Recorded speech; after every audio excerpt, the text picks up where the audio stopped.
আমি মেটাতে প্রায় 4.5 বছর ছিলাম। ওখানে আমি হাই সিভিরিটি হার্ম যে টিমগুলো ছিল সেই টিমগুলো ম্যানেজ করতাম। তো আমি অনলাইনে দেখেছি যে এখানে কত রকমের হার্ম হয়। অনলাইনের জগৎটা ভয়ঙ্কর একটা জগৎ। তো আমি কখনোই বাবা মাকে রেকমেন্ড করব না যে বাচ্চাদেরকে কোনো একটা ট্যাবলেট বা একটা মোবাইল ফোনে দিয়ে ছেড়ে দিতে, বা একটা ইভেন একটা ডেস্কটপ কম্পিউটারে ছেড়ে দিতে। সেটা খুবই রিস্কি। বাচ্চাদের সবচেয়ে ব্যাড ইনফ্লুয়েন্স হচ্ছে তার ফ্রেন্ড সার্কেল। এই ফ্রেন্ড সার্কেলই দেখা যায় যে আমরা বাচ্চাদের পিছনে যতই ইনভেস্ট করি না কেন তাদেরকে ভালো রাখার জন্য, কয়েকটা খারাপ ফ্রেন্ড পড়লে সব শেষ। বাবা মা হিসেবে আমাদের কাজ হচ্ছে কোনো মতে 15 বছর পর্যন্ত তাদের ফিতরাটাকে স্ট্রং করে রাখা। স্ক্রিন টাইম রেস্ট্রিক্ট করে দিয়েছে, 7টার পরে কোনো রকম কোথাও কোনো ডিভাইস ইউজ করা যাবে না। তো তারপর থেকে বাচ্চারা করবেই, কতক্ষণ আর ঘুরে বেড়াবে। সো বই নিয়ে বসে ছাড়া কিন্তু কোনো উপায় নেই। আমি অ্যাটলিস্ট নিজের কোম্পানিতে হায়ার করার সময় আমি ওই কোয়ালিটিটা দেখি যে মানুষের মধ্যে এক ধরনের এন্টারপ্রেনারশিপ মাইন্ডসেট আছে কিনা, যে সে কি শুধুমাত্র জাস্ট স্যালারির জন্য কাজ করতে আসছে, নাকি তার অ্যাকচুয়ালি ইন্টারেস্ট আছে যে আমরা যেই প্রোডাক্টগুলো বানাচ্ছি সেগুলোকে সে ডেভেলপ করবে। একজন সাকসেসফুল মানুষকে আসলে হিউম্যান সিভিলাইজেশনের অনেকগুলো ফিল্ড নিয়ে কিছুটা হলেও ধারণা রাখতে হয়। শুধু একটা ফিল্ডে এক্সপার্ট হলে সবসময় হয় না, তার চিন্তা ভাবনা খুব ন্যারো হয়ে যায় এবং চিন্তা ভাবনা অনেক সময় দেখা যায় ইররেলেভেন্ট হয়ে যায়। ওয়েস্টার্ন একাডেমিকরাই রিসার্চ করে যে কনক্লুশনে যাচ্ছে, সেই কনক্লুশন যেগুলো মানুষের জন্য অনেক বেনিফিশিয়াল হবে সেগুলো অলরেডি 1400 বছর আগে কোরআনে আল্লাহ আমাদেরকে দিয়ে দিয়েছেন। মানুষের যে সার্কেডিয়ান রিদম আছে, ন্যাচারাল সার্কেডিয়ান রিদম, যে সূর্য চলে যাওয়ার পর থেকে অন্ধকারে থাকতে হবে, ঘুমাতে আর্লি ঘুমাতে যেতে হবে, সূর্য ওঠার আগেই উঠে পড়তে হবে, এই রিদমটা যদি মানুষ মেনটেন করতে পারে খুব স্ট্রিক্টলি, তাহলে দেখা যায় মানুষের প্রোডাক্টিভিটি অনেক বেড়ে যায়।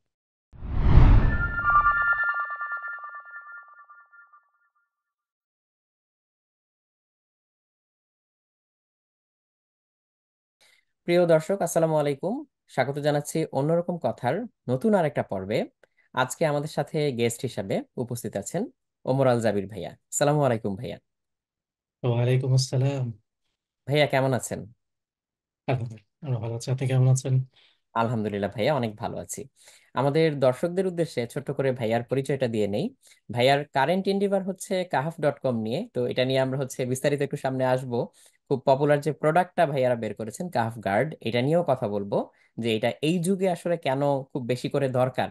সো সেই আলোচনায় যাওয়ার আগেও ভাইয়ার আরেকটা পরিচয় দিয়ে নেই। ভাইয়া মেটাতে ছিলেন ইঞ্জিনিয়ারিং ম্যানেজমেন্টে এবং টেস্কোতেও ছিলেন। সো সব জায়গাতেই ভাইয়ার একটা বেশ ভালো এক্সপিরিয়েন্স আছে ইঞ্জিনিয়ারিং এবং ম্যানেজমেন্টের। সো ওই পার্সপেক্টিভ গুলো আমাদের কথায় আস্তে আস্তে হয়তো উঠে আসবে। আর ভাইয়ার আরো একটা পরিচয় আছে, ভাইয়া কিন্তু প্রচুর লেখালেখি করেন। ভাইয়ার পরও নামে একটা সিরিজ আছে। সো আমি আজকে সকালেই বইগুলো একটু ঘেটে দেখছিলাম। সো ইউটিউবে ভাইয়ার এটা নিয়ে একাধিক ভিডিও আছে।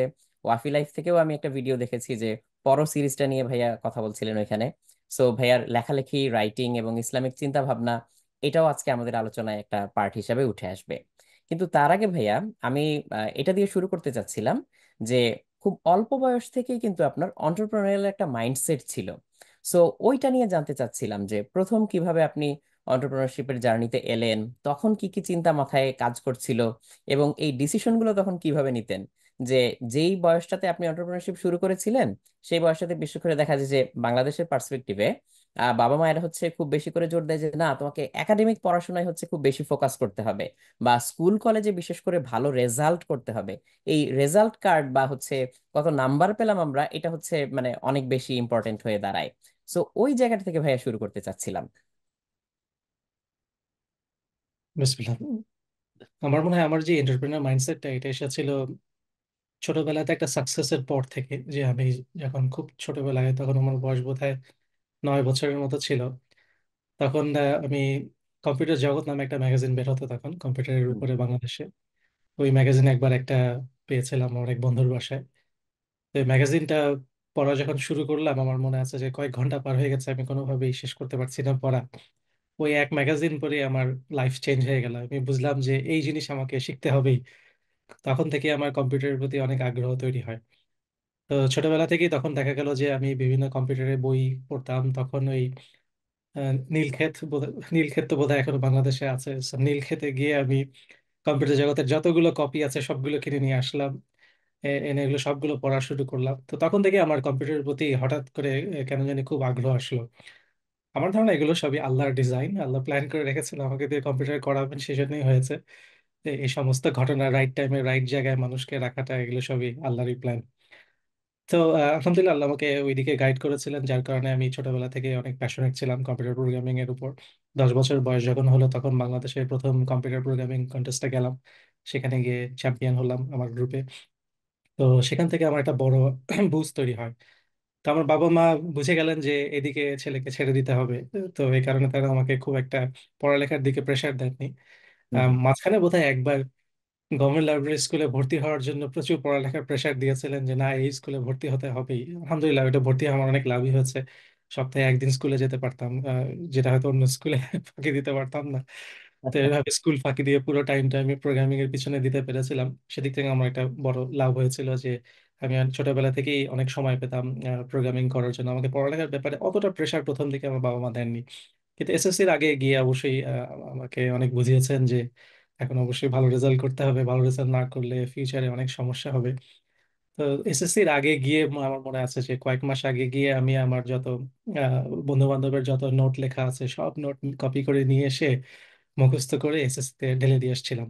আমাদের সময়, তখনকার সময় পড়ালেখার সিস্টেমটা আসলে ছিল অনেকটা মুখস্থ বিদ্যার মতো, কোনো চিন্তা ভাবনা কিছু করতে হতো না, শুধু ভালো ভালো হাই কোয়ালিটি নোট মুখস্থ করে পরীক্ষা হলে ডাম করে দিয়ে আসলেই হতো। তো সেটা করেছিলাম, করে বোধহয় 4 মার্কের জন্য স্ট্যান্ড করতে পারিনি। তো এখান থেকেই বোঝা যায় যে বাংলাদেশের শিক্ষা ব্যবস্থা কিরকম।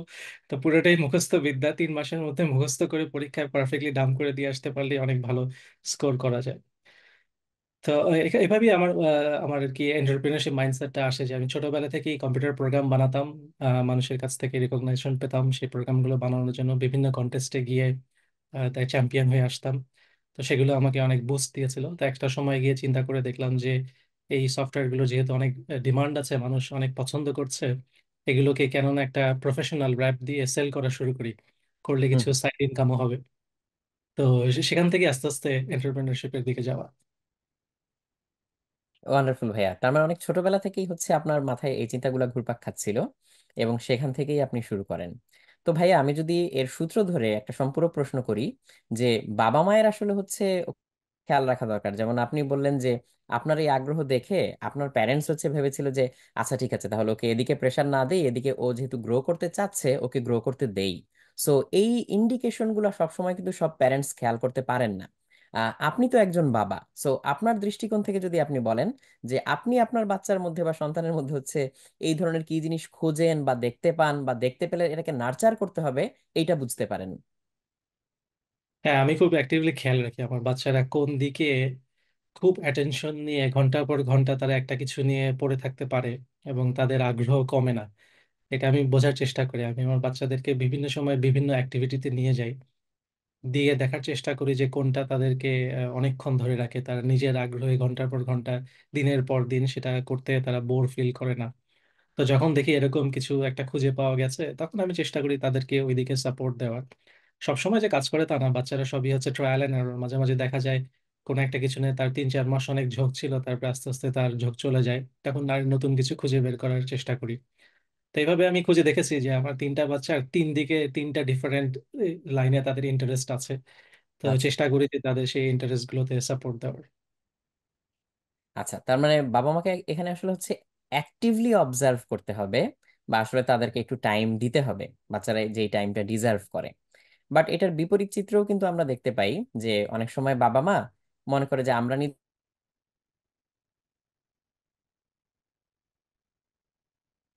দিয়ে দিই, একটা মোবাইল দিয়ে দিই কিংবা একটা ট্যাব দিয়ে দিই, তারা ওইটা নিয়ে ব্যস্ত থাকুক, আমরা আমাদের কাজ করি। ওরা তো ছোট মানুষ, ওরা বড় হলে হয়তো অনেক কিছু বুঝবে, তখন হয়তো তাদের সাথে আমরা সিরিয়াস টক দিতে পারবো। এই পার্সপেক্টিভটাকে আপনি কিভাবে দেখেন?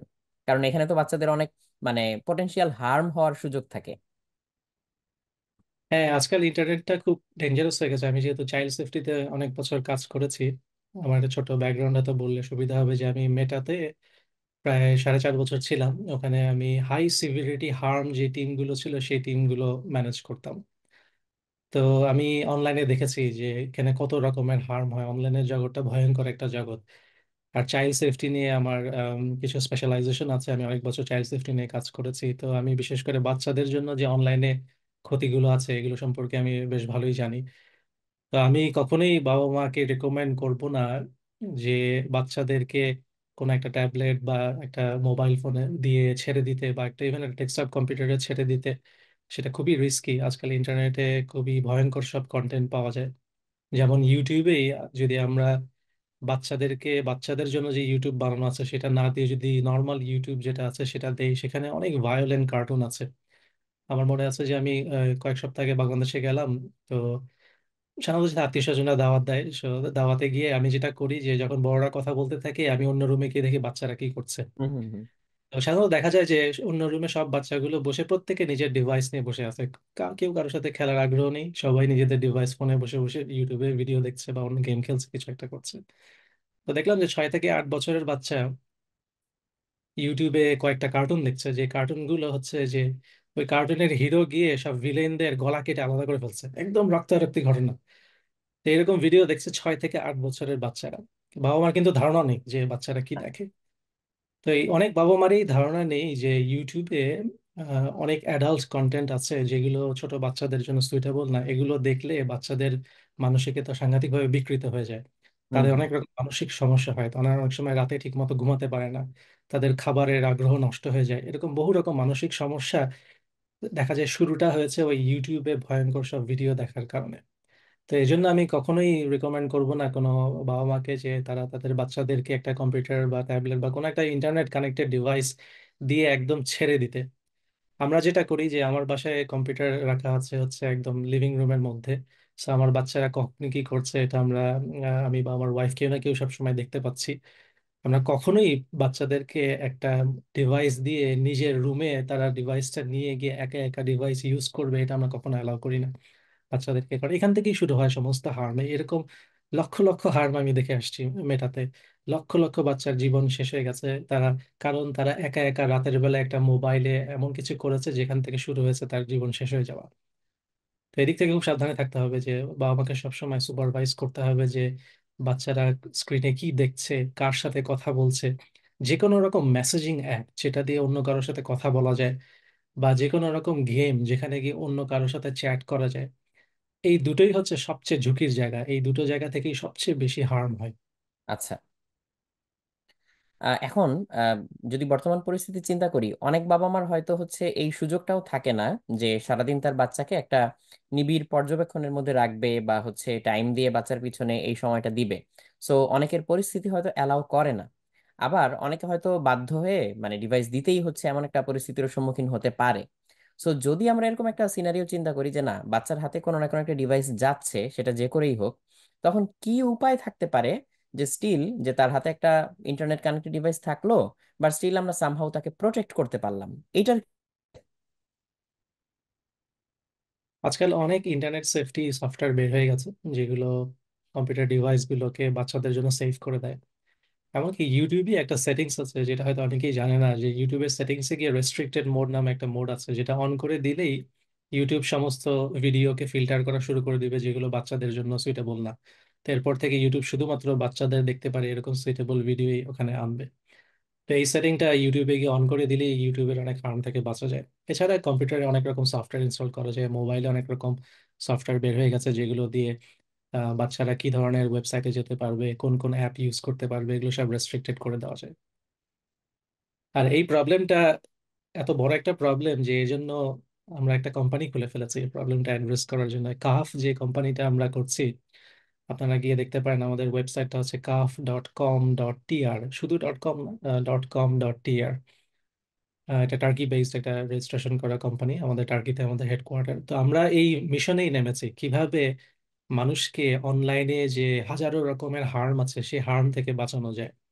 তো এই জন্য আমরা কাফ গার্ড নামে একটা অ্যাপ বানিয়েছি, যে অ্যাপটা যদি মোবাইলে বা ডেস্কটপ কম্পিউটারে কেউ সেট আপ করে বা ইভেন রাউটারেও সেট আপ করা যায়, ওখানে সেট আপ করলে তার ডিভাইসটা তখন চাইল্ড সেফ হয়ে যাবে। সে ইচ্ছা করলে চুজ করতে পারে যে কি ধরনের প্রোটেকশন সে দিতে চায়।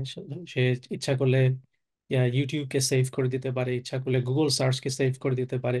আর এছাড়া ডিফল্ট যেটা হবে যে এই কাফ গার্ড ইনস্টল করলে আমাদের ডেটাবেজে প্রায় 6 মিলিয়ন হার্মফুল ওয়েবসাইট আছে যেগুলোকে আমরা ব্লক করে দিই। তো এই সমস্ত হার্ম থেকে তার ডিভাইস সেফ হয়ে গেল। এটা হচ্ছে ফার্স্ট স্টেপ আমি বলবো। তারপরে বাচ্চাদের জন্য স্পেসিফিক্যালি যেটা করতে পারে প্যারেন্টসরা, যে শুধু ইউটিউব অ্যাপটা না দিয়ে, যেহেতু ইউটিউব অ্যাপের মধ্যে অনেক হারাম কন্টেন্ট আসে, হ্যাঁ মানে হ্যাঁ খুবই ভায়োলেন্ট কন্টেন্ট ছাড়াও এমন অনেক জিনিস ইউটিউবে দেখা যায় যে যেগুলো অ্যাজ এ মুসলিম আমাদের জন্য দেখাটা হারাম। হ্যাঁ তো হ্যাঁ। সেটা থেকে বাঁচার জন্য একটা ভালো উপায় হচ্ছে আমাদের কাফ কিডস নামে একটা অ্যাপ আছে, যে অ্যাপটা বাচ্চাদেরকে দিলে ওখানে আমাদের 5,000-এর বেশি সিলেক্টেড ভিডিও আছে। আমরা এগুলো ভিডিওগুলো নিজেরা দেখে নিশ্চিত হয়েছে যে এগুলো বাচ্চাদের জন্য সেফ দেখা, সেগুলো আমরা একটা কালেকশন করেছি এবং এখানে প্রতিদিন ভিডিও অ্যাড হচ্ছে। তো এই কাফ কিডস অ্যাপটা নিশ্চিন্তে বাবা মারা তার সন্তানদেরকে দিতে পারেন, কোনো ঝুঁকি নেই এটার মধ্যে। এবং আস্তে আস্তে আমরা আর কিছু প্রোডাক্ট নিয়ে আসছি। কাফ ব্রাউজার একটা রিসেন্টলি লঞ্চ হচ্ছে আমাদের। কাফ ব্রাউজার ইউজ করে যদি বাচ্চারা ইন্টারনেট ব্রাউজ করে বা ইভেন বড়রা যদি ইন্টারনেট ব্রাউজ করে, তারা ওই ক্ষতিকর ওয়েবসাইটগুলোতে গিয়ে কখনো পড়বে না। প্লাস যেটা হবে যে এই ব্রাউজার ইউজ করলে যখনই সে কোনো ওয়েবসাইটে যাচ্ছে, সেই ওয়েবসাইটে যে ছবিগুলো ডাউনলোড হয় সেই ছবির মধ্যে যদি কোনো হারাম কিছু থাকে, সেই ছবিগুলো তখন কভার হয়ে যাবে। তো এভাবে আচ্ছা সুবিধা হবে যে বাচ্চারা অনেক সময় অনেক লার্নিং ওয়েবসাইটেও যায় বা দেখা যায় স্পোর্টস বা গেম ওয়েবসাইটে যায়, কিন্তু সে সমস্ত ওয়েবসাইটে খুব নোংরা ছবি চলে আসে অনেক সময়। তো সেই ছবিগুলো তারা আর দেখতে পাবে না, সেই ছবিগুলো কভার হয়ে যাবে। তো এইভাবে ছোটরা বড়রা সবাই ডেইলি ইন্টারনেট ব্রাউজ করতে গিয়ে খারাপ ছবি দেখে যে আমাদের গুনাহগুলো হচ্ছে, কারণ এই ধরনের হারাম ছবির দিকে একবার ইন্টেনশনালি তাকালেই কিন্তু একটা গুনাহ লেখা হয়ে যায়। হ্যাঁ তো হ্যাঁ। ইনশাল্লাহ এই ব্রাউজারটা ইউজ করে যদি কেউ ব্রাউজ করে তাহলে সে এরকম বহু গুনাহ থেকে প্রতিদিন বেঁচে যাবে। ওয়ান্ডারফুল ভাইয়া। ভাই এখানে আরেকটা জিনিস জানতে চাচ্ছিলাম যে কন্টেন্টের যে স্ক্রিনিংটা হচ্ছে, যেমন ভিডিওর কথা বললেন যে মোর দেন 5,000 ভিডিওস, সেগুলো হচ্ছে অলরেডি স্ক্রিনড, এগুলো হচ্ছে দেখা হয়েছে। সো এটা কি হিউম্যান সুপারভিশনে হচ্ছে এখন, যে কেউ একজন কি বা কোন একটা টিম কি এটা দেখে দেখে সিলেক্ট করছে যে কোনটা সেফ না? হ্যাঁ, আমাদের একটা টিম আছে, যেই টিমটা বিভিন্ন ক্যাটাগরির ভিডিও তারা দেখে নিজেরাই। পুরোটা দেখতে না পারলেও যতটুকু সম্ভব দেখে একটা ডিসিশন নেয় যে হ্যাঁ এর মধ্যে কোনো ভায়োলেন্ট বা ইনডিসেন্ট কিছু নেই। তারপরে তারা সেটা আমাদের ডেটাবেজে অ্যাড করে। আর প্যারেন্টসরা অ্যাপটা ইনস্টল করার সময় বলে দিতে পারে যে তারা কি ধরনের ভিডিও তাদের বাচ্চাদেরকে দেখতে দিবে। তার বাচ্চার বয়স কত, সেই বয়স অনুসারে ভিডিও আসবে। তারপরে তার হালাল হারামের রেস্ট্রিকশনটা কতখানি সে সেট করতে চায়। যেমন কি হয়তো বলতে পারে যে সে এমন ভিডিওই শুধু দেখাবে বাচ্চাদেরকে যেগুলোর মধ্যে কোনো মিউজিক নেই, তো তখন শুধু সেই ভিডিওগুলো আসবে। আবার অনেকে বলতে পারে আমি এমন ভিডিও দেখাতে চাই যেগুলো সবই খুব কনজারভেটিভ ভিডিও আছে, যার মধ্যে হয়তো কোনো টিনেজারের ছবিও নেই বা কোনো টিনেজারকে আনা হয়নি। সে ধরনের ভিডিও সে ফিল্টার করে দিতে পারে। এরকম বিভিন্ন রকম ফিল্টার সেটিং করে প্যারেন্টসরা চুজ করতে পারে যে কি ধরনের ভিডিও তারা বাচ্চাদেরকে দেখতে দিবে। আচ্ছা, তার মানে এখানে একটা মানে সার্টেন ডিগ্রি অফ কাস্টমাইজেশনের সুযোগ থাকছে, যে প্যারেন্টস তার প্রেফারেন্স অনুযায়ী সেই সেটিংস গুলো করে নিতে পারবে। এটা তো গেল ভাইয়া যে আমরা যদি হচ্ছে এই সিস্টেম গুলো বা এই মেকানিজম গুলোর মাধ্যমে একটা বাচ্চাকে প্রোটেক্ট করতে চাই। এর পাশাপাশি যদি আমি জিজ্ঞেস করি যে একটা বাচ্চাকে ছোটবেলা থেকে রেইজ করার সময় প্যারেন্টস আসলে কিভাবে তাকে মোরালি এবং এথিক্যালি সাউন্ড করে গড়ে তুলতে পারে, এই ব্যাপারে যদি আপনার কাছ থেকে সাজেশন চাই, প্যারেন্টিং টিপস, সেক্ষেত্রে আপনি কি বলবেন ভাইয়া? হ্যাঁ, এটা একটা অনেক বড় টপিক। আজকালকার যুগে প্যারেন্টিং অনেক কঠিন হয়ে গেছে। আমার মনে আছে আমি আমার মাকে বলতাম যে আমরা যখন ছোট ছিলাম তখন কোনো ভিডিও গেম প্রবলেম ছিল না, ইন্টারনেট এডিকশন ছিল না, সোশ্যাল মিডিয়া ছিল না, কিছুই ছিল না। আমরা তো অলমোস্ট অনেকটা অর্গানিক মুরগির মতো ঘুরে বেরিয়েছি, বড় হয়েছি, কোনো কিছুই সমস্যা হয়নি। কিন্তু এখন আমাদের প্যারেন্টসদেরকে কত দিকে খেয়াল রাখতে হয়। আজকাল ড্রাগ প্রবলেম শুরু হয়ে গেছে ফ্রেন্ড সার্কেলের মধ্যে, না সাইবার ক্যাফের প্রবলেম আছে, ডেটিং প্রবলেম, কত রকম প্রবলেম শুরু হয়ে গেছে এখন প্যারেন্টসদেরকে। আমার মনে আমি আম- আমি যেটা দেখেছি যে অ্যাটলিস্ট আমি হয়তো আমার বাচ্চাদের এক্সপিরিয়েন্স থেকে বলতে পারি যে আমি দেখেছি যে বাচ্চাদের সবচেয়ে ব্যাড ইনফ্লুয়েন্স হচ্ছে তার ফ্রেন্ড সার্কেল। এই ফ্রেন্ড সার্কেলই দেখা যায় যে আমরা বাচ্চাদের পিছনে যতই ইনভেস্ট করি না কেন তাদেরকে ভালো রাখার জন্য, কয়েকটা খারাপ ফ্রেন্ড পড়লে সব শেষ। তো এই ফ্রেন্ড সার্কেলটা যদি কোনোভাবে কন্ট্রোল করা যায়, কোনোভাবে যদি বাঁচিয়ে রাখা যায় তাদেরকে খারাপ ইনফ্লুয়েন্স থেকে, তাহলেই একটা অনেক বড় সেফটি নেটের মধ্যে বাচ্চাদেরকে রাখা যায়। তো সেই জন্য যেটা করতে হবে, প্রথমত স্কুল একটা বড় ফ্যাক্টর। তো আমি আমার বাচ্চাদের সবগুলোকে অনেক কষ্ট করে হলেও সবগুলোকে ইসলামিক স্কুলে দিয়েছি, যাতে অ্যাটলিস্ট আন ইসলামিক স্কুলে যে প্রবলেমগুলো আছে, আপনাদের ওখানে হয়তো এখন ওই প্রবলেম শুরু হয়নি, আমাদের এখানে তো বিভিন্ন রকম প্রবলেম আছে, এলজিবিটি প্রবলেম থেকে শুরু করে বহু রকম ডাইভার্স চ্যালেঞ্জ আছে এখানে। তো সেই প্রবলেমগুলোতে যেন আমার বাচ্চাগুলো ইনফ্লুয়েসড হয়ে না যায় কোনোভাবে, সেই কারণে তাদের সবগুলোকে অনেক কষ্ট করে হলেও অনেক স্যাক্রিফাইস করে হলেও আমরা এই ইসলামিক স্কুলে দিয়েছি। তো সেটাতে দেওয়াতে আলহামদুলিল্লাহ একটা বড় সুবিধা হয়েছে যে আজকালকার এই ওয়েস্টার্ন কালচারের বহু রকম প্রবলেম থেকে তাদেরকে বাঁচানো যাচ্ছে। হ্যাঁ আরেকটা বড় কাজ আমরা করেছি সেটা হচ্ছে যে যেমন আমার বাসায় টিভি নেই। সো এই কারণে লাইভ টিভি হচ্ছে খুব একটা ডেঞ্জারাস সোর্স বাচ্চাদের হার্মের জন্য। কখন যে কি চলে আসছে কোনো কন্ট্রোল নেই। ইউটিউব হলে তো অ্যাটলিস্ট কন্ট্রোল করা যায়, কিন্তু লাইভ টিভিতে তো কিছু কন্ট্রোল করা যায় না। তো আমরা কখনোই বাসায় অ্যাটলিস্ট ধরে 10-12 বছর আগে যে আমরা টিভি বন্ধ করে দিয়েছি আর কখনো দেখা হয়নি। টিভি বন্ধ থাকলে আমি দেখেছি একটা বড় উপকার হয় বাচ্চাদের, যে আজে বাজে কন্টেন্টের মধ্যে এক্সপোজ তাদের হয় না। শুধুমাত্র তারা ওই ইউটিউবে গিয়ে ভিডিও দেখছে, সেই ভিডিওগুলো আমরা কন্ট্রোল করছি। তো যতদিন পারা যায় টিনেজার হওয়া না পর্যন্ত বাচ্চাদেরকে যদি একটু সুপারভিশনের মধ্যে রাখা যায়, এই হারাম জিনিসগুলো থেকে যদি দূরে রাখা যায়, আর প্রচুর হালাল কন্টেন্ট এক্সপোজ করা যায়, তাহলে আমার ধারণা বাচ্চাদের ভিতরে ফিতরাটা খুব স্ট্রং হয়ে যায়। হুম আর হুম। বাবা মা হিসেবে আমাদের কাজ হচ্ছে কোনো মতে 15 বছর পর্যন্ত তাদের ফিতরাটাকে স্ট্রং করে রাখা। 15 বছর পরে গিয়ে সেই বাচ্চার উপরে আর কোনো কন্ট্রোল থাকে না। 15-16 বছর পর থেকে বাবা মার আর আফসোস করা ছাড়া আর কিছু করার থাকে না। তার আগে পর্যন্ত যতটুকু সম্ভব চেষ্টা করতে হবে তাদের ফিতরাটাকে যতটুকু সম্ভব স্ট্রং করতে হবে, যাতে সেই স্ট্রং ফিতরা দিয়ে সে বাকি জীবনটা পার করতে পারে। তো ফিতরা স্ট্রং করার জন্য অনেক টেকনিক আছে অবশ্যই। তো একটা টেকনিক তো অবশ্যই যে তাকে ইসলামিক নলেজ দিতেই হবে, হালাল হারাম ক্লিয়ারলি শেখাতে হবে, আল্লাহর সম্পর্কে একটা ভালো ধারণা তৈরি করতে হবে। সম্ভব হলে তাদেরকে নবী রাসূলদের সবার কাহিনীগুলো পড়ে শোনাতে হবে।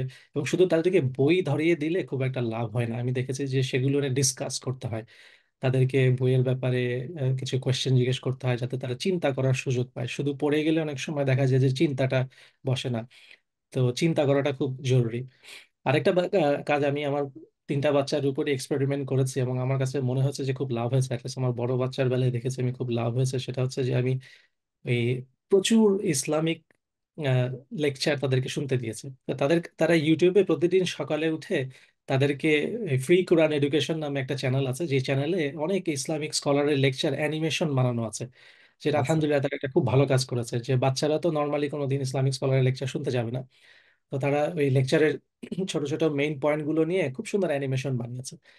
তো এইভাবে তাদের কার্টুন দেখা হচ্ছে, প্লাস ভালো কার্টুন দেখা হচ্ছে, এবং এটা দেখে আমি দেখেছি যে তাদের মাথার মধ্যে একদম হালাল হারাম কোনটা রাইট কোনটা রং, বিভিন্ন কালচারাল প্রবলেম গুলো কি, এগুলো সব তারা শিখে গেছে। আমাদেরকে কষ্ট করে আর শেখাতে হয়নি। এই একটা সিরিজ দেখে প্রায় 100টার উপরে ভিডিও তারা বানিয়েছে।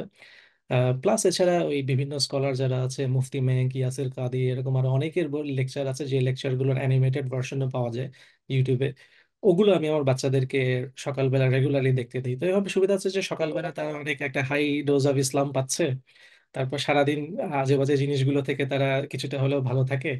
তারপরে সারাদিন বাইরে এক্সপোজ হয়ে হারামে এক্সপোজ হওয়ার পর যখন বাসায় আসে, এসে আবার তাদেরকে এই ফ্রি কোরআন এডুকেশন ডোজ দেওয়া হয়, আবার ব্রেন ওয়াশ করে ফেলা হয়, তারপর বাকি দিনটা তারা ভালোই থাকে।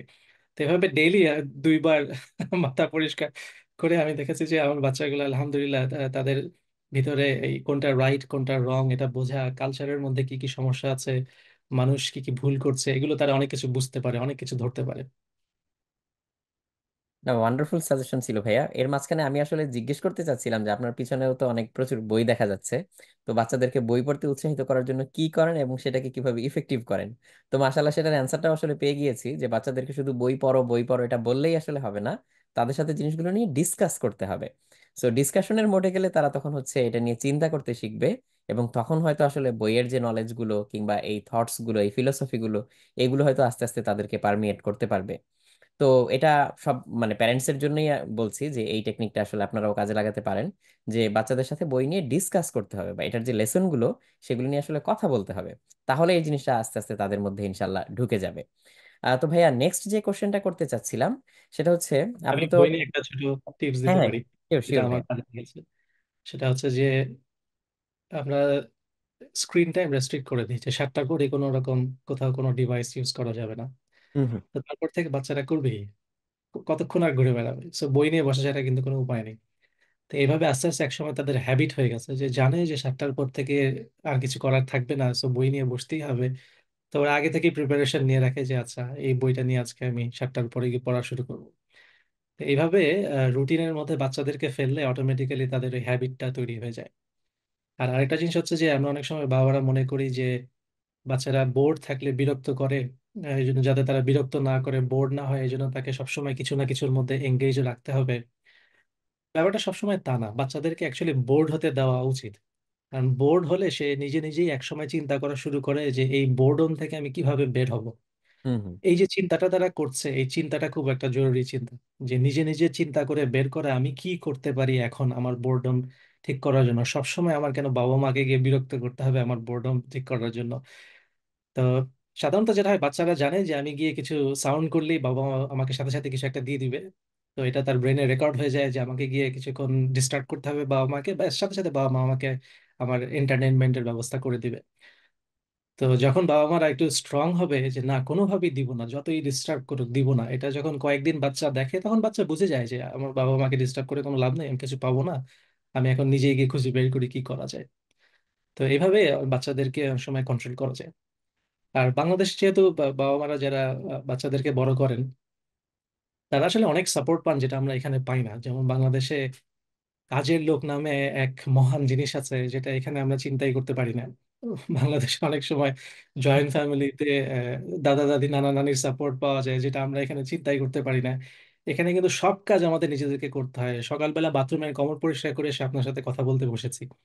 তো এগুলো এখানে সবকিছু নিজে করতে হয়, এবং তারপরে বাচ্চা নিজে পালতে হয়।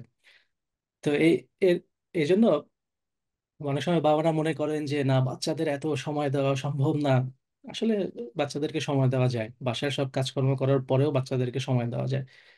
সহজ না, অবশ্যই একটু কষ্ট করতে হয়, কিন্তু সেই কষ্টটা এখন করাটা বেটার।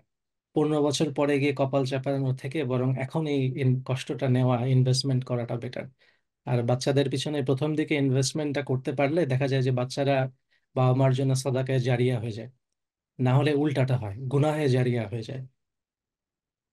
না আসলেই ভাই, এটা খুবই ইম্পর্ট্যান্ট একটা পার্সপেক্টিভ যে বাচ্চাদের জন্য আমরা যে স্যাক্রিফাইস গুলো করব সেগুলো হচ্ছে আগে থেকেই শুরু করা দরকার, কারণ পরে দেখা যাবে বড় বড় কষ্ট বা স্যাক্রিফাইসের বিনিময়েও সেটাকে আর কখনো ফিরিয়ে আনা যায় না, যদি হচ্ছে একবার এরকম কিছু ঘটে যায়। আর ভাইয়া পরবর্তী যে প্রশ্নটাতে যেতে চাচ্ছিলাম সেটা হচ্ছে লাইফের ইম্পর্টেন্ট ডিসিশন মেকিং। যেমন ভাই আপনার লাইফ থেকেও যদি বিভিন্ন ঘটনা তুলে আনেন, যে যে যে টার্নিং পয়েন্ট গুলো আপনাকে হচ্ছে আজকের জায়গায় নিয়ে এসেছে, তো সেই জায়গাগুলোতে আপনি ডিসিশন মেকিং এর সময় কিভাবে চিন্তা করেছেন, বা কি কি জিনিস মাথায় রেখে আপনি একটা ডিটারমাইন্ড ডিসিশন নিয়েছেন, কিংবা আপনার বাচ্চাদেরকে যখন আপনি হচ্ছে রেইজ করছেন তখন তাদেরকে আপনি কিভাবে ডিসিশন মেকিং এর যে উইজডম সেটা কিভাবে শেখাচ্ছেন?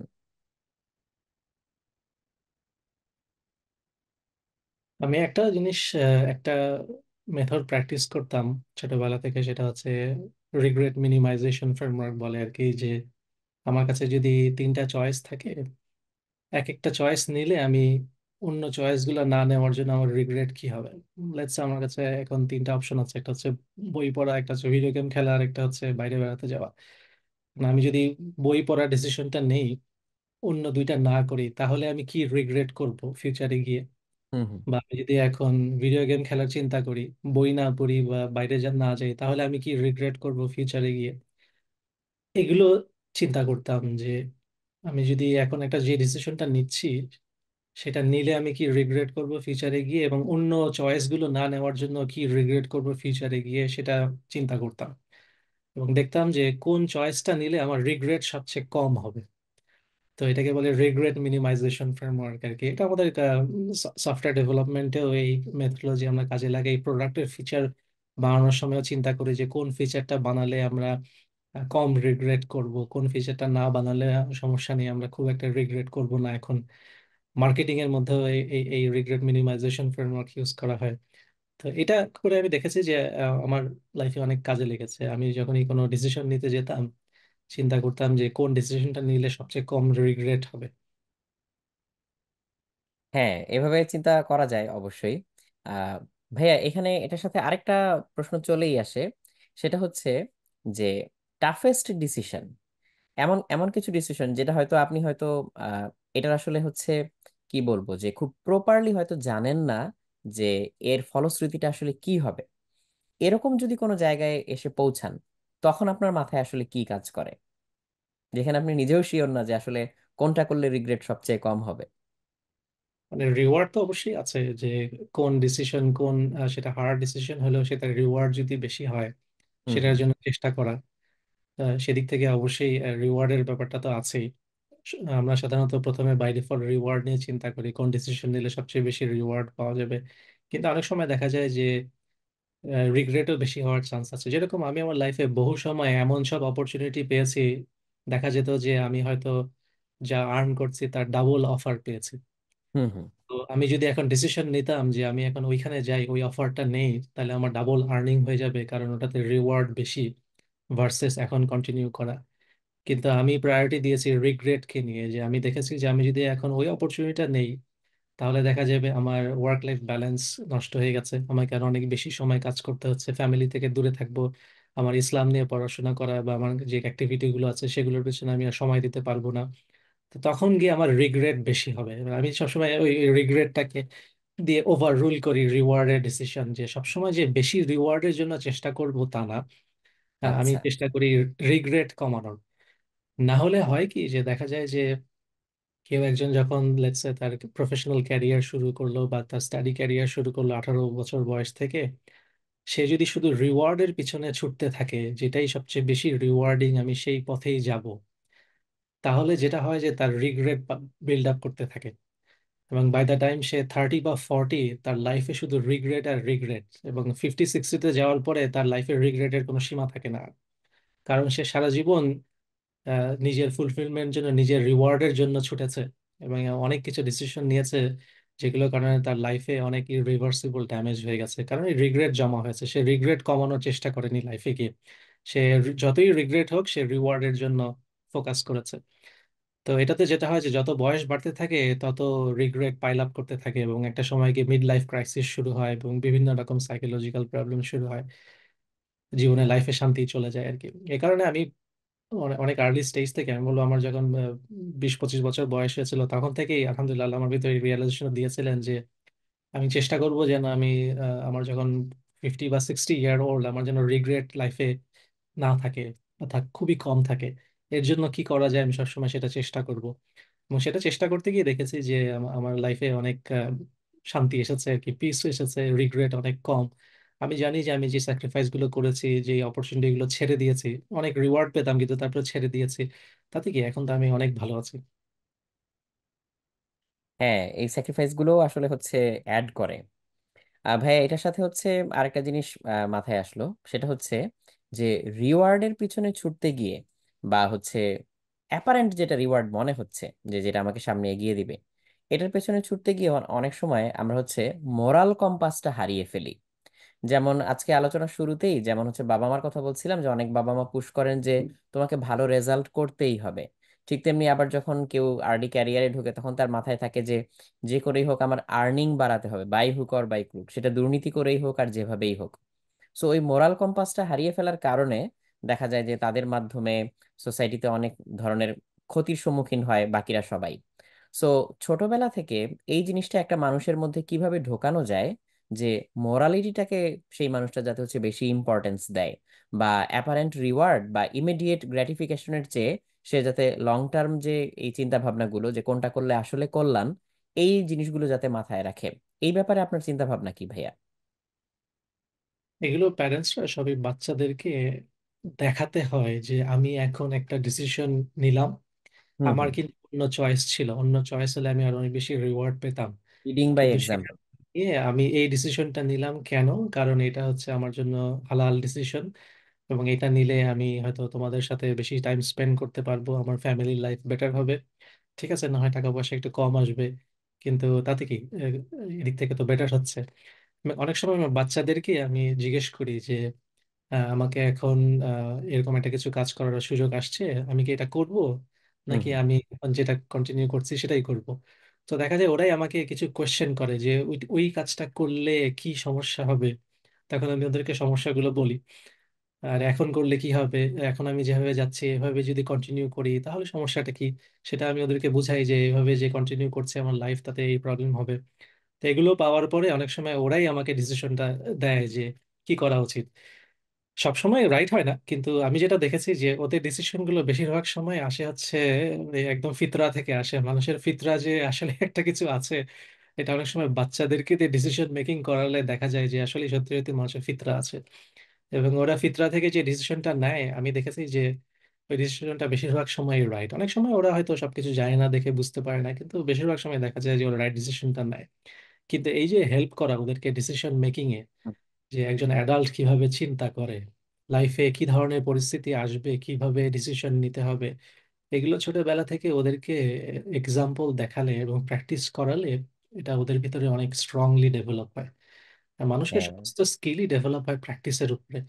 আমরা যদি এক্সপেক্ট করি যে আমাদের বাচ্চারা কোনো না কোনো ভাবে বিভিন্ন স্কিল অ্যাকোয়ার করে ফেলবে, সেটার জন্য আমরা তাদেরকে কোনো প্র্যাকটিস করার সুযোগ দিব না, বা ওই ধরনের কোনো সিচুয়েশনে ফেলবো না যেখানে গিয়ে তাকে সেই স্কিল ডেভেলপ করার সুযোগ আসবে, তাহলে সেটা হয় না। সেটা অবশ্যই মানুষের অনেক কোয়ালিটি বাই বর্ন মানুষ পায়, কিন্তু স্কিল এমন একটা জিনিস যেটা প্র্যাকটিস না করলে সাধারণত ডেভেলপ হয় না।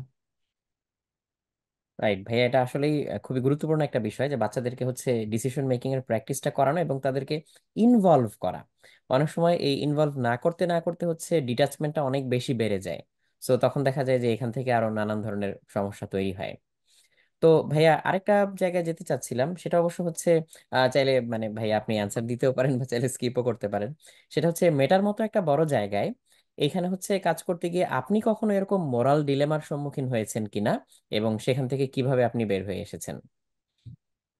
এটা আসলে সব রকম জবেই এই মোরাল ডাইলেমা গুলো আসে, শুধু মেটাতে না, যত বড় বড় কোম্পানিতে আমি কাজ করেছি সব জায়গাতেই বিভিন্ন সময় মোরাল ডাইলেমা আসে।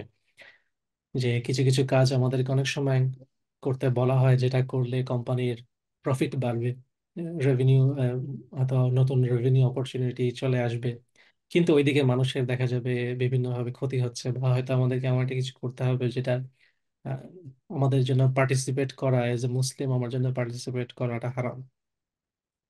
তো এরকম কিছু কিছু সিচুয়েশনে আমি ক্লিয়ারলি বলে দিয়েছি যে এগুলো আমার রিলিজিয়াস বাউন্ডারির বাইরে চলে যায়, তো আমি এগুলো পার্টিসিপেট করতে পারবো না। এবং আলহামদুলিল্লাহ আমার কোনো সমস্যা হয়নি, তারা আমাকে ফোর্স করেনি। আমি এটা নিয়ে দেখেছি যে সাধারণত এই ইউকেতে কোম্পানিগুলোর মধ্যে এই কালচারটা আছে যে হুম। তারা এমপ্লয়ীদের রিলিজিয়াস রেস্ট্রিকশন গুলোকে অ্যালাউ করে, তারা কনসিডার করে। সব সব কোম্পানি যে করে তা বলবো না, হয়তো মিডিয়া এন্টারটেইনমেন্ট এসব জায়গায় হয়তো তারা এসব কেয়ারই করে না, কিন্তু হ্যাঁ। অ্যাটলিস্ট সফটওয়্যার ইঞ্জিনিয়ারিং, টেলিকমিউনিকেশন বা ইভেন রিটেলও আমি দেখেছি যে তারা সাধারণত অ্যালাউ করে তাদেরকে। যদি আমি বলি যে আমার রিলিজিয়াস রেস্ট্রিকশন আছে, আমি এটা করতে এটাতে পার্টিসিপেট করতে পারবো না, তারা অ্যাকোমোডেট করে। অবশ্যই হ্যাপি হয় না, যেটা হয় যে সেই বছর হয়তো আমার একটা বোনাস পাওয়ার সুযোগ ছিল, সেটা আমি আর পেলাম না সেই অপরচুনিটিটা না নেওয়ার জন্য। কিন্তু ওই যে রিগ্রেট মিনিমাইজেশন, যে আমি কোনো খারাপ কিছুতে পার্টিসিপেট করে পরে রিগ্রেট করতে চাই না। সো এবং দেখা যায় যে সবসময় আমি বেশিরভাগ সময় দেখেছি যে যখনই আমি এরকম ডাইলেমাতে পড়ে আমি একটা রিওয়ার্ড ছেড়ে দিয়েছি যেন আমাকে কোনো হারামে পার্টিসিপেট করতে না হয়, হুম। পরের বছরে গিয়ে আল্লাহ আমাকে আরো বড় রিওয়ার্ডের ব্যবস্থা করে দিয়েছেন। এরকম কখনই হয়নি যে আমি কোনো একটা স্যাক্রিফাইস করেছি কিন্তু সেটাতে আমার লসই হয়েছে, এর পরে গিয়ে কখনো সেটা আমি রিকভার করতে পারিনি, এরকম কখনই হয়নি। বরং সবসময় উল্টাটা হয়েছে যে নেক্সট ইয়ার বা তার পরের বছরকে দেখা গেছে আল্লাহ আমাকে আরো একটা বড় রিওয়ার্ডের ব্যবস্থা করে দিয়েছেন। না, আলহামদুলিল্লাহ, শুনে খুবই ভালো লাগলো এবং হয়তো অনেকে এখান থেকে ইন্সপায়ার্ড হবে যে তার মোরাল স্ট্যান্ড পয়েন্টটাকে সে ধরে রাখার জন্য হয়তো একটা ইন্সপায়ারেশন পাবে। ভাইয়া, যদি আপনাকে জিজ্ঞেস করি যে আপনার দৃষ্টিতে একজন যোগ্য মানুষ কেমন হতে পারে? যেমন অনেকে যোগ্য মানুষ বলতে বুঝতে পারে যে হয়তো তার হচ্ছে ইন্টেলেকচুয়াল ক্যাপাবিলিটি বেশি, কিংবা হয়তো অনেকের ফিজিক্যাল ক্যাপাবিলিটি বেশি। আবার অনেক হয়তো যোগ্য মানুষ বলতে ভাবতে পারে যে না, সে এথিক্যালি অ্যান্ড মোরালি হচ্ছে সাউন্ড। বাট আপনার দৃষ্টিতে যদি জিজ্ঞেস করি যে আপনি একটা মানুষের মধ্যে কি ভ্যালু খুঁজেন, বা কি ভ্যালু থাকলে আপনি তাকে একজন যোগ্য মানুষ হিসাবে গণ্য করবেন? এটা খুবই ব্রড কোশ্চেন যে এ, এক এক ফিল্ডে এক এক রকম যোগ্য মানুষের কোয়ালিটি লাগে। একটা কমন সেট অফ কোয়ালিটি দিয়ে সমস্ত ফিল্ডেই হুম। সাকসেসফুল হওয়া যাবে এরকম আসলে হওয়াটা খুব ডিফিকাল্ট। মানুষের এত ডাইভার্স প্রফেশন, এত ডাইভার্স চ্যালেঞ্জ আছে পৃথিবীতে, যে এটা খুবই ডিফিকাল্ট বলা যে এই তিনটা কোয়ালিটি থাকলে সে যে হুম। কোনো ফিল্ডে সাকসেসফুল হবে। আমার আমার মতে যে আমাদেরকে যেদিকে ফোকাসটা করা আছে সেটা হচ্ছে যে আমরা শেষ পর্যন্ত গিয়ে আল্লাহর কাছে অ্যান্সার দিতে পারবো কিনা। কারণ এই লাইফে সাকসেসফুল হওয়াটা, হ্যাঁ অবশ্যই আমরা ডিসকারেজ করবো না মানুষকে যে সাকসেসফুল হওয়ার চেষ্টা করুন না, অবশ্যই মানুষের সাকসেসফুল হওয়ার চেষ্টা করা উচিত। এবং সেটার প্রেসিডেন্স আমাদের হিস্ট্রিতে আছে। যেমন আমরা যদি চিন্তা করি যে আবু বকর রাদিয়াল্লাহু আনহু ছিলেন সেই যুগের মিলিয়নিয়ার, উসমান রাদিয়াল্লাহু আনহু ছিলেন সেই যুগের বিলিয়নিয়ার। তো আমাদের এরকম দুটো আরো আছেন যে আরো বেশ কয়েকজন সাহাবা আছেন যারা অনেক রিচ ছিলেন এবং তারা দুনিয়ার পিছনে যথেষ্ট ইনভেস্ট করেছেন, করে সাকসেসফুল হয়েছেন, কিন্তু একই সাথে তারা কখনো আখিরাতকে কম্প্রোমাইজ করেননি। তো এই এই যে ব্যালেন্সটা তারা মেনটেন করে গেছেন, এটা তো একটা ইনক্রেডিবল ব্যালেন্স তারা মেনটেন করে গেছেন। তো এই ব্যালেন্স গুলো আমরা তাদের লাইফ থেকে শিখতে পারি, যে কিভাবে তারা একই সাথে দুনিয়াতেও সাকসেসফুল হয়েছেন এবং একই সাথে আখিরাতকেও তারা রেখেছেন, তারা প্রায়োরিটি দিয়েছেন। এ- এক ধরনের একটা মুসলিম টার্ম আছে যে দুনিয়া এবং আখিরাত ব্যালেন্স করে চলা।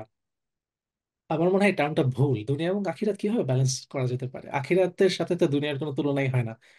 বরং দেখতে হবে যে আমি আখিরাত যেন কখনোই কোনো রকম লুজ না করে কিভাবে দুনিয়াতে ম্যাক্সিমাম প্রফিট করতে পারি, সেই দিকে চেষ্টা করে দেখতে হবে আর কি।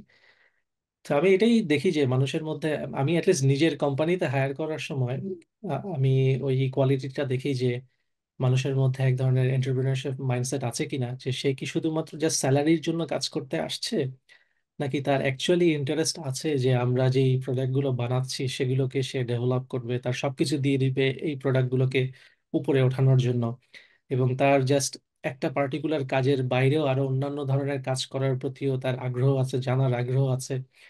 এগুলো আমরা সাধারণত খেয়াল করে দেখি। আমরা অনেক সময় দেখি যে আমাদের কাছে এরকম অনেক ক্যান্ডিডেট আসে যার পুরো লাইফটাই চলে গেছে একটা পার্টিকুলার ডোমেইনের মধ্যে, সে নিজেকে লিমিটেড করে রেখেছে। যেমন সে হয়তো শুধুই প্রোগ্রামিং নিয়ে থেকেছে, কখনো সে মার্কেটিং এ ট্রাই করে দেখেনি, বা কখনো হয়তো সে বিজনেস ডিসিশন নেওয়ার চেষ্টা করে দেখেনি। আমরা সাধারণত ওই ধরনের মানুষদেরকে ডিসকারেজ করি, কারণ দেখা যায় যে কেউ যখন খুব একটা পার্টিকুলার ফিল্ডে পুরোপুরি ফোকাস করে ফেলে, তার হুম। চিন্তা ভাবনা খুব ন্যারো হয়ে যায়। আমাদের হিউম্যান সিভিলাইজেশন এত কমপ্লিকেটেড যে একজন সাকসেসফুল মানুষকে আসলে হিউম্যান সিভিলাইজেশনের অনেকগুলো ফিল্ড নিয়ে কিছুটা হলেও ধারণা রাখতে হয়। শুধু একটা ফিল্ডে এক্সপার্ট হলে সবসময় হয় না, তার চিন্তা ভাবনা খুব ন্যারো হয়ে যায় এবং চিন্তা ভাবনা অনেক সময় দেখা যায় ইররেলেভেন্ট হয়ে যায়। তো এটা একটা গুড কোয়ালিটি। আমি সবাইকে সাজেস্ট করব যে অবশ্যই একদিকে তো এক্সপার্টাইজ ডেভেলপ করতে হবেই, জ্যাক অফ অল ট্রেডের কোনো ভ্যালু নেই। একদিকে একটা এক্সপার্টাইজ ডেভেলপ করতে হবে, কিন্তু একই সাথে চোখ নাক খোলা রাখতে হবে আর কি। বিভিন্ন ফিল্ডে স্টাডি করে দেখতে হবে যে অন্য ফিল্ডগুলোতে কি হচ্ছে, মানুষের লাইফের কমপ্লেক্সিটি বোঝার চেষ্টা করতে হবে, এই সিভিলাইজেশনাল কমপ্লেক্সিটি গুলো বোঝার চেষ্টা করতে হবে, ইকোনমিক্স, পলিটিক্স, এগুলো নিয়ে কিছুটা নলেজ থাকাটা সবারই দরকার। এই ডে টু ডে ওয়ার্ল্ডে কি হচ্ছে না হচ্ছে এগুলো সম্পর্কে নলেজ রাখাটাও দরকার। তো ডাইভার্স স্টাডি করার, স্টাডি রেগুলারলি স্টাডি করতে হবে, এর কোনো অল্টারনেটিভ নেই আসলে।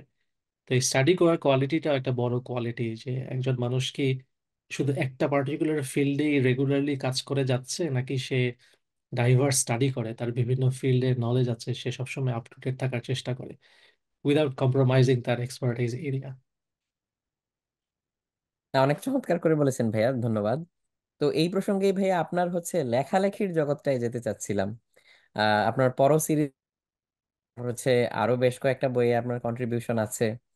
তো আমি দুইটা প্রশ্ন করবো এখান থেকে, যে আপনি লেখালেখি কেন করেন এবং কিভাবে এটার জন্য হচ্ছে টাইম বের করে নিয়ে আসেন। কেন করি? আহ, নিজের আখিরাত বাঁচানোর জন্য করি, এটাই হচ্ছে একমাত্র উদ্দেশ্য। অবশ্যই শুধু দিন রাত যদি নিজের চাকরি বাকরি ফ্যামিলি নিয়ে থাকি তাহলে তো হবে না, নিজের আখিরাতটাকেও রিচ করতে হবে। অবশ্যই তো ভাইয়া। নিজের আখিরাত সেভ করার জন্য কি করা যায় চিন্তা করে দেখছিলাম। মানে অবশ্যই একজন মানুষ যদি তার পার্সোনাল ইবাদতেও ডেডিকেট করে দেয়, হয়তো তার আখিরাত সেভ হতেও পারে। কিন্তু আমি যেটা দেখলাম যে আজকালকার মুসলিম সোসাইটিতে এত প্রবলেম শুরু হয়ে গেছে, স্পেশালি সারা পৃথিবীতে মুসলিমরা এত বেশি সাফারিং এর মধ্যে আছে, যে এখন আমার ধারণা আমরা যদি এগুলো সবকিছু ইগনোর করে জাস্ট নিজের পার্সোনাল ইবাদত নামাজ এবং রোজা করব, আর কোনো কিছু করার দরকার নেই, আমার মনে হয় খুব ডিফিকাল্ট হবে আল্লাহর কাছে দাঁড়িয়ে অ্যান্সার দেওয়াটা। চারিদিকে এত এত প্রবলেম, সেই প্রবলেম গুলোর জন্য আমি কি করেছি, এটার অ্যান্সার আমার ধারণা আজকাল মুসলিমদের সবাইকেই দিতে হবে। তো সেখান থেকে আমি চিন্তা করছিলাম যে আমার নিজস্ব লিমিটেড ক্যাপাসিটি থেকে আমি কিভাবে মুসলিম উম্মাকে হেল্প করতে পারি। শুধু নিজের ইবাদতগুলো করলে তো হবে না, একই সাথে এই মুসলিম উম্মার প্রবলেম গুলো সলভ করার জন্য কিছুটা হলেও কন্ট্রিবিউশন করতে হবে। তো আমি সেখান থেকে আমি দেখলাম যে আমি যখন নিজে কোরআন পড়ছিলাম প্রথম দিকে, কোনো এক কারণে আমার ভিতরে হঠাৎ করে কোরআন পড়ার একটা আগ্রহ তৈরি হয়েছিল। তো যখন পড়া শুরু করলাম তখন আমি দেখলাম যে কোরআন পড়ে আমি ঠিক বুঝতে পারছি না ঘটনা কি, কেন এই সমস্ত আয়াত আল্লাহ দিয়েছেন, সে 1000 বছর আগের ঘটনা, এগুলো এখন পড়ে আমার কি হবে? বা আমি কোরআনে একটা আয়াত পড়ে বুঝতে পারতাম না যে আসলে এই আয়াতে আমার কাজের কি আছে, এই আয়াতটাকে আমি আমার নিজের লাইফে ইমপ্লিমেন্ট করবো কিভাবে। তো দেখা যেত যে আমি প্রায় কোরআন পড়তে বসতাম, কিন্তু আবার আগ্রহ হারিয়ে ফেলতাম, কোনোভাবে আগ্রহটা ধরে রাখতে পারতাম না। তো আমি বুঝতে পারছিলাম যে কিছু একটা সমস্যা আছে, সমস্যাটা কোরআনের না, সমস্যাটা আমার। আমি কিছু একটা বুঝতে পারছি না বা কিছু একটা ধরতে পারছি না, যার কারণে আমি কোরআন পড়ার আগ্রহটা কন্টিনিউ করতে পারছি না। ক্লিয়ারলি প্রবলেমটা কোরআনের না, প্রবলেমটা হচ্ছে আমার। তো অ্যাটলিস্ট ওই বুদ্ধিটা আমার মাথায় ছিল। তা আমি তখন খোঁজার চেষ্টা করে দেখলাম যে আমার প্রবলেমটা কোথায়, কেন আমি বুঝতে পারছি না। তখন আমি বুঝলাম যে অ্যাকচুয়ালি আমি যেভাবে কোরআন পড়ছি নিজে নিজে, কোনো রকম ব্যাকগ্রাউন্ড ছাড়া, ইসলামিক সায়েন্সে কোনো ব্যাকগ্রাউন্ড ছাড়া, বা লেটস সে আরবি ল্যাঙ্গুয়েজটা না জেনে, বা কোনো রকম ইসলামিক ব্যাকগ্রাউন্ড ছাড়া, স্ট্রং ব্যাকগ্রাউন্ড ছাড়া যদি আমি জাস্ট ডিরেক্টলি কোরআন পড়তে বসি, তাহলে আমি আসলে কোরআনটা ঠিক মতো রিয়েলাইজ করব না। তো তখন আমি যেটা করলাম যে আমি কোরআনের উপরে ডিটেল এক্সপ্লেনেশন আছে এরকম কিছু লেকচার শোনা শুরু করলাম। এবং কিছু লেকচার শুনতে গিয়ে তখন আমি রিয়েলাইজ করলাম যে আসলে সব সমস্যাটা হচ্ছে আমার চিন্তা ভাবনা, আমার চিন্তা ভাবনার গভীরতা কম ইসলামিক ব্যাপারে। দুনিয়ার বিভিন্ন সমস্যার ব্যাপারে আমার চিন্তা ভাবনার গভীরতা কম। সারা জীবন দেখা গেছে প্রোগ্রামিং করার কারণে আমার চিন্তা ভাবনা কোনো একটা দিকে ন্যারো সাইডেড হয়ে গেছে। আমি মানুষের সোসাইটির কমপ্লেক্সিটি বুঝি না, আমি ইকোনমিক কমপ্লেক্সিটি বুঝি না, আমি পলিটিক্স বুঝি না, দুনিয়াটা কি সেটাই আমি আসলে ঠিক মতো বুঝি না। আমি বুঝি হচ্ছে কিভাবে আইটি প্রবলেম সলভ করতে হয়।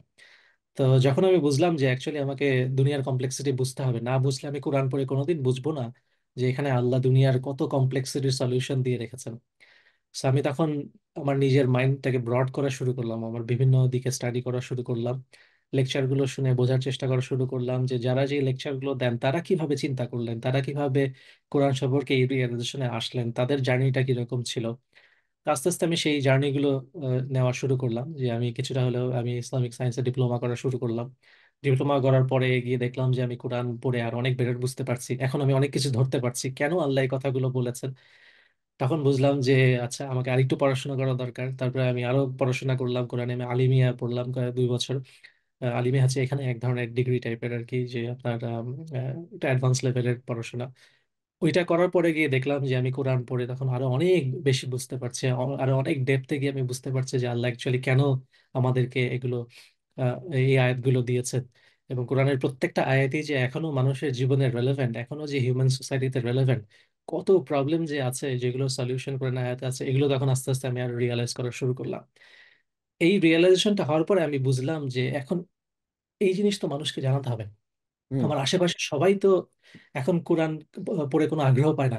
তারা কয়েকদিন কারো কোরআন পড়ে বুঝতে পারে না তারা যে কোরআনে তাদের জন্য কি আছে। তো তাদেরকে তাদের ভিতরে যে এই যে থিঙ্কিং প্যাটার্নটা আমাকে সামহাও ইনস্টল করে দিতে হবে। হুম। যে এই হুম। জিনিসটা আমি এত বছর কষ্ট করে নিজের মধ্যে এনেছি, এই এফোর্টটা তো 90% মুসলিম দিবে না।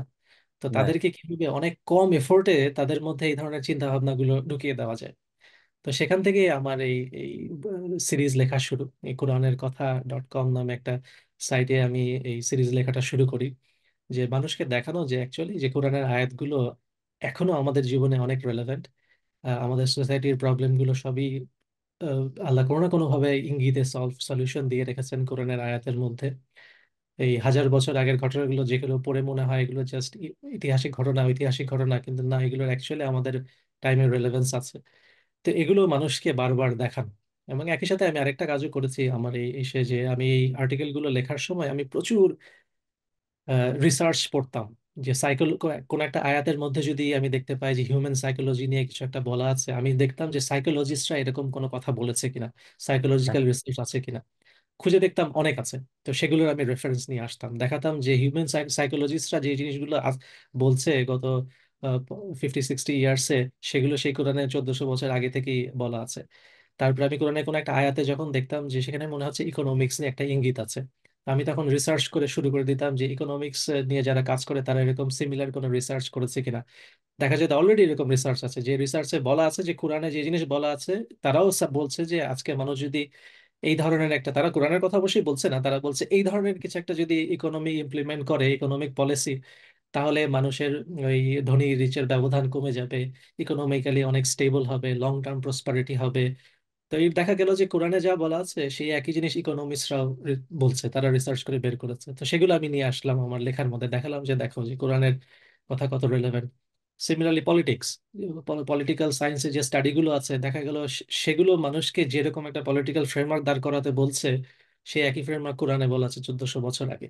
এডুকেশন, কোরআনে বলা আছে 1400 বছর আগে যে এডুকেশন পলিসি, সেটা এখনকার দিনে এডুকেশন ও রিসার্চাররা বের করে বলছে যে হ্যাঁ এরকম একটা এডুকেশন পলিসি করতে হবে।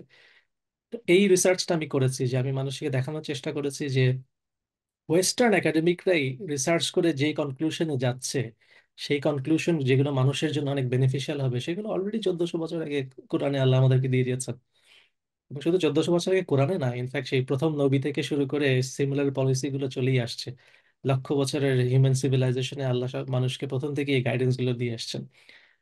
তো এগুলো দেখানো মানুষকে যে আসলে কতখানি কোরআন রিলেভেন্ট, যাতে মানুষকে কষ্ট করে আমি যে বহু বছরের একাডেমিক স্টাডির জার্নির মধ্যে দিয়ে গিয়েছি সেটা দিয়ে যেতে না হয়। আর এটার জন্য ভাই আপনি টাইমটা কিভাবে হচ্ছে বের করে নিয়ে আসেন? ওহো, এটা খুবই কঠিন ব্যাপার ছিল। টাইম বের করাটা খুবই খুবই কঠিন ব্যাপার। ফুল টাইম জবের বাইরে এগুলো করা, তারপরে বাচ্চা কাচ্চা থাকা, এবং তারপরে বাথরুম পরিষ্কার করা, এগুলোর পরেও যে টাইম বের করতে হয় লেখার জন্য, এটা খুবই ডিফিকাল্ট একটা জার্নি। আমি একটা রুটিন ফলো করতাম, সেই রুটিনটা সবার বেলা অ্যাপ্লিকেবল না হতে পারে, বাট যদি সম্ভব হয় এই রুটিনটা ফলো করতে, যে আমি ফজরের পরে আমি ঘুমাই না। তো ফজরের পরে দেখা যায় যে বাচ্চাদের স্কুলে দেওয়ার আগ পর্যন্ত 2-3 ঘন্টা টাইম, স্টাডি টাইম পাওয়া যায়। হুম তো হুম। এভাবে সপ্তাহে 5 দিনে আমি 12 থেকে 15 ঘন্টা স্টাডি টাইম বের করে নিয়ে আসতাম। উইকেন্ডে গিয়ে আমি যেভাবে হোক আরো 10-12 ঘন্টার মতো স্টাডি টাইম বের করতাম। তো এভাবে প্রতি সপ্তাহে আমার 20-25 ঘন্টা স্টাডি টাইম হয়ে যেত। তো এই টাইমের মধ্যে আমি স্টাডি করা, আমার লেখার কাজগুলো করে নিতাম। প্রতি উইকে যদি এরকম 20-25 ঘন্টা বের করা যায়, তাহলে বছরে তো অনেক, বছরে 52 উইকস আছে, সো মোর দেন 1000 আওয়ার্স আমরা ইজিলি বের করে ফেলতে পারি। এবং প্রত্যেক বছর 1000 আওয়ার্স যদি কোনো স্টাডি বা কোনো কাজের পিছনে দেওয়া যায়, তাহলে সেখানে যথেষ্ট কন্ট্রিবিউশন করা সম্ভব। কিন্তু অবশ্যই যে এই রুটিন ফলো করার জন্য আরো অনেক কিছু লাইফস্টাইলে চেঞ্জ করতে হবে, কারণ ফজরের পরে যদি কেউ জেগে থেকে এরকম ব্রেন ওয়ার্ক করে, তাহলে দেখা যাবে যে দুপুরের পরে গিয়ে সে একদম ব্রেন ডেড হয়ে গেছে। তো এই দুপুরের পরে কিছুক্ষণ ন্যাপ নিতে হবে আর কি। আমাদের সুন্নাতে যেরকম কাইলুলা আছে, রাসূলুল্লাহ সাল্লাল্লাহু আলাইহি ওয়াসাল্লাম দুপুরবেলা ন্যাপ নিতেন। তো এরকম একটা শর্ট ন্যাপ অবশ্যই নিতে হবে। এখন অফিসে গিয়ে শর্ট ন্যাপ নেওয়াটা খুবই চ্যালেঞ্জিং। আমার বিভিন্ন অফিসে গিয়ে আমাকে বিভিন্ন রকম উপায় বের করতে হতো কিভাবে আমি শর্ট ন্যাপ নিতে পারি। মাঝে মাঝে সিঁড়িতে গিয়ে শর্ট ন্যাপ নিতাম, মাঝে মাঝে বাথরুমে গিয়ে শর্ট ন্যাপ নিতাম, মাঝে মাঝে গাড়িতে গিয়ে শর্ট ন্যাপ নিতাম। তো এরকম আর কি বিভিন্ন ভাবে বের করতে হতো যে ন্যাপ নিতে, কারণ এই দুপুরবেলা ন্যাপ না নিলে আর সম্ভব না সারাদিন প্রোডাক্টিভ থাকা। আর আমি দেখেছি যে এই দুপুরবেলায় ন্যাপ নেওয়ার এটা খুবই একটা মানে পাওয়ার ন্যাপ বলে, পাওয়ার ন্যাপ নিয়ে তো অনেক কালচার আছে, ওয়েস্টার্ন কালচার আছে। এটা খুবই এফেক্টিভ, যেটা হয়তো দেখা যায় যে আমি সন্ধ্যার সময় বাসায় আসলে একেবারে মানে হাফ ডেড অবস্থায় বাসায় আসতাম না, বাচ্চা কাচ্চাদের সাথে দুর্ব্যবহার করতাম না আর কি। দেখা যেত আমি তখনও ফ্রেশ আছি, এবং দেখা যায় সন্ধ্যা রাতের বেলাও কিছুটা হলেও পড়াশোনা করতে পারছি। তো এই রুটিনটা আমার খুব কাজে লেগেছে। আর আরেকটা হ্যাবিট আমার খুব কাজে লেগেছে, সেটা হচ্ছে যে ক্যাফেইন কন্ট্রোল করা। আমাদের তো আজকাল মডার্ন সিভিলাইজেশন অভ্যাস হয়ে গেছে চা কফি খাওয়াটা, হ্যাঁ কিন্তু অ্যাকচুয়ালি চা কফি খাওয়াটা খুব ডেঞ্জারাস মানুষের জন্য। স্পেশালি কফি, যেটা কফিতে হচ্ছে বলা হয় যে এখন ওয়ার্ল্ডের সবচেয়ে বড় legalised drug, addictive drug. Coffee খেলে যেটা হয় যে কফি তো যারা এই দুপুরের পরে কফি খায়, দেখা যায় যে তাদের রাতে ঠিক মতো ঘুম হয় না, খুব খুব পুয়ার কোয়ালিটি ঘুম হয়, কারণ ক্যাফেইন ব্লাডে প্রায় 21 ঘন্টা পর্যন্ত থাকে। তো হুম হুম। দুপুরবেলা কফি খায়, রাতের বেলা ব্লাডে ক্যাফেইন আছে, ঘুম হয় না ঠিক মতো, ঘুম ঠিক মতো না হওয়ার কারণে বডি রিচার্জ হয় না। পরের দিন সকালে উঠে সে ফাংশনাল হতে পারে না, তাকে আবার কফি খেতে হয় ফাংশনাল হওয়ার জন্য। তো যেই সাবস্টেন্সই মানুষকে নিতে হয় নর্মাল হওয়ার জন্য, যেই সাবস্টেন্স না নিলে মানুষ আর নর্মাল থাকে না, সেটাই তো হচ্ছে একটা এডিকটিভ ড্রাগ। হ্যাঁ সো কফি, ক্যাফেইন হচ্ছে একটা এডিকটিভ ড্রাগ। এটা একবার মানুষ নেওয়া শুরু করলে সে আর এটা ছাড়া নর্মালি ফাংশন করতে পারে না। তো এই কারণে এই দুপুরবেলা স্ট্রং ব্ল্যাক টি খাওয়া বা কফি খাওয়া, বা অনেকেই আমি দেখেছি সন্ধ্যার সময়ও খায়, সেটা খুবই ডেঞ্জারাস। এটা করলে একেবারে রাতে পুয়ার কোয়ালিটি স্লিপ হবে, পুয়ার কোয়ালিটি স্লিপ হলে যেটা হবে যে বডিতে রিপেয়ার হবে না। পরের দিন সকালে একেবারে মাথা ডাউন থাকবে, যতক্ষণ পর্যন্ত না আবার ওই ড্রাগ না নিচ্ছে ততক্ষণ পর্যন্ত সে নর্মাল হবে না। তো তখন সকালে উঠে তাকে কফি খেতে হবে বা চা খেতে হবে। তো এই ক্যাফিন থেকে এই ক্যাফিনের যে ভিশাস সাইকেলটা আছে, এটা থেকে বের হতে হবে। এটা থেকে বের হয়ে আগে মানুষ যেভাবে জীবন পার করতো, যেভাবে মানুষ হাইলি প্রোডাক্টিভ ছিল, ফজরের পরে উঠতো, দুপুরবেলা ঘুমাতো, একটা হেলদি ফুড হ্যাবিট মেনটেন করতো, এবং আর্লি ঘুমাতে যেত। এই এই রুটিনটা মেনটেন করলে আমি দেখেছি প্রোডাক্টিভিটি অনেক বেড়ে যায়। আমি যতবারই এই রুটিনটা ব্রেক করেছি, আমি মাঝে মাঝে আমার মনে হতো যে না, রাতের বেলা আমার মনে হয় কাজ করলে বেটার হবে, সকালে বরং আমি ঘুমাই, রাতের বেলা জেগে কাজ করি। সেটাতে রাতের বেলা সব চুপচাপ থাকে সবকিছু, তো তখন বেশি মনোযোগ দিয়ে করা যায়। আমি দেখেছি যে এই রুটিনটা যখন আমি ব্যাক করতাম, যতবারই ব্যাক করতাম, আমার প্রোডাক্টিভিটি ওভারঅল আরো অনেক কমে যেত। আমার হুম। রাতে ঘুমের কোয়ালিটি কমে যেত, দেখা যেত বডিতে বিভিন্ন রকম প্রবলেম হচ্ছে, অসুখ বেশি হতো। বরং আমি দেখেছি যে আর্লি ঘুমাতে গেলে বরং বেটার। আল্লাহ কোরআনই তো মাল্টিপল টাইম রিমাইন্ডার দিয়েছেন যে রাত হচ্ছে রেস্টের জন্য, ঘুমানোর জন্য, কাজ করার জন্য না, দিন হচ্ছে কাজ করার জন্য। তো সূর্য ডুবে যাওয়ার পর থেকেই মানুষের প্রিপারেশন শুরু করতে হবে ঘুমানোর জন্য। কারণ ওই সময়টাতেই বডি রিপেয়ার হয়, মেলাটোনিন নামে যে হরমোনটা বের হয় সেটা তো রাতের বেলায় বের হয়, যখন হিউম্যান বডি বা চোখের মধ্যে কোনো লাইট আসে না। আর আরেকটা জিনিস আমি খুব স্ট্রিক্টলি কন্ট্রোল করতাম, মানে আমি সবসময় ফোকাস করেছি আমার ঘুমটাকে যেন হাই কোয়ালিটি ঘুম হয়, যাতে আমি কম ঘুমিয়ে ফ্রেশ হয়ে উঠতে পারি এবং রাইট। সারাদিন যাতে আমি প্রোডাক্টিভ থাকি। তো হাই কোয়ালিটি ঘুমের জন্য ক্যাফেইন এডিকশন তো একটা অবশ্যই, যেটা বন্ধ করতে হবে। আরেকটা হচ্ছে যে এই স্ক্রিন টাইম, যে সূর্য ডুবে যাওয়ার পর থেকে যেন চোখে কখনো ব্রাইট লাইট না যায়। কারণ মানুষের বডিকে এমনভাবে বানানো হয়েছে, যে এটা একজন নোবেল প্রাইজ উইনার বের করেছেন, যে মানুষের একটা সার্কেডিয়ান রিদম বলে একটা রিদম আছে, যে সূর্য ডোবার পর থেকে মানুষ ব্রেইন যেটা করে যে প্রিপারেশনটা শুরু করে তাকে ঘুমাতে হবে। কিন্তু যখনই তার চোখে একটা মোবাইলের স্ক্রিন লাগে বা একটা টিভির স্ক্রিন লাগে, বা লেটস সে একদম হোয়াইট লাইট লাগিয়ে রেখেছে, ব্রাইট হোয়াইট লাইট বাসার মধ্যে দেওয়া আছে, ওটা লাগে, সাথে সাথে ব্রেইন কনফিউজড হয়ে যায়। ব্রেইন মনে করে যে এখন আবার দিন হয়ে গেছে, So আমাকে এখন বডি রিপেয়ার না করে আরো জেগে থাকতে হবে। তো এই কারণে দেখা যায় যে একে তো ঘুম ডিলে হয়ে যাচ্ছে, ঘুমালেও ওই যে ব্রেইন এখনো ওই রিপেয়ার মোডে যাচ্ছে না, রিপেয়ার মোডে যেতে তার অনেক দেরি হয়। এবং এই রাতে যতক্ষণ ঘুমায় তার মধ্যে খুব অল্প সময় সে রিপেয়ার মোডে থাকে। তো এই কারণে ঘুমাতে যাওয়ার 3-4 ঘন্টা আগে যদি সব রকম এই হোয়াইট লাইট চোখের মধ্যে লাগানো বন্ধ করে দিতে পারে মানুষ, তাহলে দেখা যায় যে যতক্ষণ সে ঘুমাবে তার প্রায় পুরোটা সময় ব্রেন বডি রিপেয়ার করতে পারে। আর বডি রিপেয়ার করতে পারলেই পরের দিন অনেক বেশি মানুষ অ্যাক্টিভ থাকে, কাজে অ্যাক্টিভ থাকা যায়। তো এই এই যে মানুষের যে সার্কেডিয়ান রিদম আছে, ন্যাচারাল সার্কেডিয়ান রিদম, যে সূর্য চলে যাওয়ার পর থেকে অন্ধকারে থাকতে হবে, আর্লি ঘুমাতে যেতে হবে, সূর্য ওঠার আগেই উঠে পড়তে হবে, এই এই রিদমটা যদি মানুষ মেনটেন করতে পারে খুব স্ট্রিক্টলি, তাহলে দেখা যায় মানুষের প্রোডাক্টিভিটি অনেক বেড়ে যায়। এবং এভাবেই মানুষকে বানানো হয়েছে, এটাই মানুষের বায়োলজি। কিন্তু আমরা মডার্ন যুগে মানুষের বায়োলজির এগেইনস্টে চলে গেছি। হ্যাঁ। এগেইনস্টে চলে যাওয়ার কারণে যেটা হচ্ছে যে প্রোডাক্টিভিটি তো কমে গেছেই, সাথে বিভিন্ন রকম অসুখ বিসুখ, long term disease, chronic problem, এগুলো সব শুরু হয়ে গেছে। ভাইয়া অনেক প্রিসাইজলি এবং সাইন্টিফিক্যালি জিনিসটা ব্যাখ্যা করলেন। আশা করি অনেকেরই এটা কাজে লাগবে, কারণ এই জিনিসগুলো অনেকে ইগনোর করে যায়। একে তো হচ্ছে জানার অভাবে, আর দ্বিতীয়ত হচ্ছে যে অনেক সময় যখন আমরা ইয়াং থাকি তখন আসলে ছোটখাটো ডিসকমফোর্ট কিংবা ছোটখাটো অসুখ বিসুখ এগুলোকে আমরা আসলে পাত্তা দেই না। বাট এগুলো তো বডিতে আননেসেসারি একটা স্ট্রেস তৈরি করে, সেগুলো একসময় অ্যাকুমুলেট করে এবং আমাদেরকে আসলে সামহাউ বক ডাউন করে ফেলে। আম, এই জিনিসটা হচ্ছে আশা করি সবারই কাজে লাগবে, বিশেষ করে স্লিপের ব্যাপারে হচ্ছে ভাইয়া যে এই জিনিসটা বললেন। আর এর পাশাপাশি ভাই আরেকটা জিনিস আপনাকে প্রশ্ন করব, সেটা হচ্ছে যে আপনি যেহেতু হচ্ছে নিজের ইন্টারেস্ট থেকে বেশ সময় নিয়ে বেশ স্যাক্রিফাইস করে হচ্ছে পড়াশোনা করে হচ্ছে আপনার লেখালেখিগুলো করেছেন। সো লার্নিং এর একটা হ্যাবিট আপনার মধ্যে আছে এবং আপনি এই ব্যাপারে যথেষ্ট ডিসিপ্লিন মেনটেন করেছেন এবং স্যাক্রিফাইসের মাধ্যমে সেটা অর্জন করেছেন। আপনি তো ভাইয়া হচ্ছে বাংলাদেশে থাকতে আপনার আন্ডারগ্রেড স্টাডি শেষ করেছেন, তারপর ইউকে তে গিয়েও পড়াশোনা করেছেন। তো যদি বলি যে আমাদের লার্জলি যদি বলি যে আমাদের এডুকেশন সিস্টেমে কোন জিনিসটা মিসিং বা কোন জিনিসটা আসলে, যদি একটা জিনিস চেঞ্জ করতে হয়, মোস্ট ইম্পর্টেন্ট কোন জিনিসটা আপনি চেঞ্জ করতে চাইতেন? যেমন আমি যখন নিজে চিন্তা করি আমার কাছে সবসময় মনে হয় যে আমাদের পড়াশোনাগুলো হচ্ছে মানে রিয়েলিটি থেকে বেশ খানিকটা দূরে।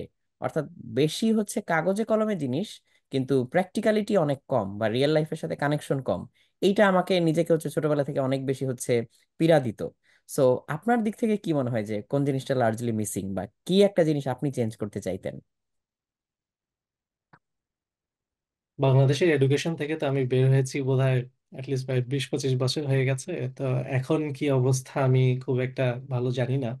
আমার সময় কি ছিল হয়তো বলতে পারি, যে আমার সময় ছিল মুখস্থ বিদ্যা, যে বই মুখস্থ করতে হবে, নোট মুখস্থ করতে হবে, টিচারের দেওয়া সাজেশন অনুসারে সব মুখস্থ করে যেতে হবে এবং পরীক্ষার হলে গিয়ে মুখস্থ ডাম করতে হবে। যে যত এফিসিয়েন্টলি মুখস্থ ডাউন করতে পারবে সে তত ভালো স্কোর করবে। এই ছিল আমাদের সময়কার পড়ালেখা। সেখান থেকে ইনফ্যাক্ট স্কুলের পড়ালেখাগুলো সেরকমই ছিল, যে শুধু ইউনিভার্সিটি নয় বলবো, even পুরো স্কুল লাইফটি তো সেরকম ছিল আমাদের।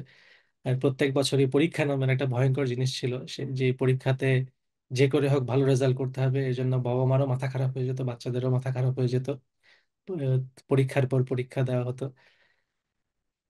আমরা যদি ইউকের এডুকেশন সিস্টেমটা দেখি, এখানে এই যে আমার বাচ্চাদের স্কুলে কোথাও কোনো পরীক্ষা নেই, যে ইয়ার 1, ইয়ার 2, ইয়ার 3, ইয়ার 4, 6, 7, 8 কোনো পরীক্ষা নেই। ওই একদম লাস্টে গিয়ে একটা জিসিএসই পরীক্ষা আছে 10 বছর, 10 বছর স্কুলে পড়ার পরে গিয়ে। এর আগে পর্যন্ত কোনো পরীক্ষা নেই, কোনো রোল নাম্বার নেই। তো এই যে রোল নাম্বার আগে পাওয়ার যে একটা অসুস্থ প্রতিযোগিতা থাকতো বাংলাদেশে, প্রত্যেক বছর পরীক্ষাতে ভালো করতে হবে, এটার যে একটা অসুস্থ প্রতিযোগিতা থাকতো, এগুলো কিছুই এখানে নেই। এখন সেটা কি ভালো না খারাপ সেটা অবশ্য চিন্তা করে দেখতে হবে।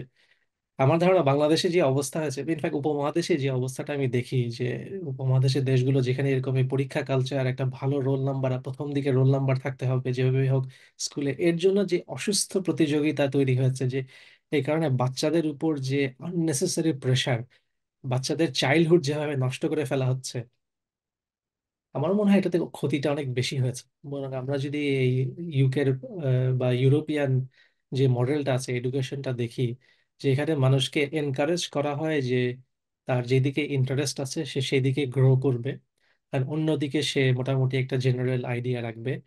পরীক্ষা দেওয়ার কোনো কম্পিটিশন নেই, সে ইন্ডিভিজুয়ালি নিজে যতটুকু সম্ভব ভালো করার চেষ্টা করবে। একটা মোটিভেশন থাকে যে ভালো স্টুডেন্ট গুলাকে তারা একসাথে বসায়, তারপর একটু কম ভালো স্টুডেন্ট গুলাকে একসাথে বসায়, একদম বাজে স্টুডেন্ট গুলাকে আবার একসাথে বসায়। তো সেখান থেকে একটা ছোট মোটিভেশন থাকে বাচ্চাদের, যে ভালো স্টুডেন্টরা চেষ্টা করে ভালো স্টুডেন্টদের সাথে যেন থাকতে হয়, কখনো যেন কম ভালো স্টুডেন্টদের মধ্যে গিয়ে পড়তে না হয়, ওই এরকম একটা এলিট ক্রাউডের মধ্যে থাকতে পারবে। এই মোটিভেশন থেকে দেখা যায় যে বাচ্চারাই চেষ্টা করে একটু পড়ালেখার দিকে মনোযোগ দেওয়ার, এবং বাবা মারা অবশ্যই তখন একটু চেষ্টা করে পড়ালেখাতে মনোযোগ দেওয়ার। কিন্তু আমি এখন পর্যন্ত কোনো অসুস্থ কম্পিটিশন দেখতে পাইনি, যেটা উপমহাদেশের দেশগুলোতে দেখা যায়। তো এদের পড়ালেখার সিস্টেমটা আমার কাছে মনে হয়েছে যে তারা মানুষের ক্রিয়েটিভিটিটাকে খুব এনকারেজ করে। এখানে ক্রিয়েটিভ রাইটিং এর উপরে অনেক বেশি জোর দেওয়া হয়। এখানে যে যত বেশি ক্রিয়েটিভিটি দেখাতে পারবে তাকে তত বেশি সেলিব্রেট করা হয়, যেটা উপমহাদেশে হয় না। উপমহাদেশে একটা কারিকুলামের বাইরে গিয়ে কেউ কিছু করলে সেটাকে সেলিব্রেট করা হয় না, বা সে কারিকুলামের মধ্যে ঠিক মতো পারফর্ম করছে না কিন্তু বাইরে তার কোনো একটা খুব ভালো কোয়ালিটি হয়ে গেছে, সেটাকে কোনো রকম রেকগনিশন সাধারণত দেওয়া হয় না উপমহাদেশের স্কুলগুলোতে। এখানে আমি দেখেছি যে এই ব্যাপারটা আছে, যে তারা চেষ্টা করে যে অর্গানিক্যালি বাচ্চারা নিজেরা শিখুক যতটুকু সম্ভব, টিচাররা হচ্ছে গাইড, তাদেরকে দেখিয়ে দেওয়া, তাদের ইন্টারেস্ট ট্রিগার করা, হুম হুম। এবং তারপরে বাচ্চারা নিজেরা যতটুকু সম্ভব শিখবে। এবং বাচ্চাদেরকে তারা টিচাররা ফিডব্যাক দিবে যে তোমার এইদিকে ইমপ্রুভ করা দরকার, ওইদিকে ইমপ্রুভ করা দরকার, এটা এইভাবে না করে একটু ওইভাবে করো, এই ফিডব্যাক গুলো দিবে।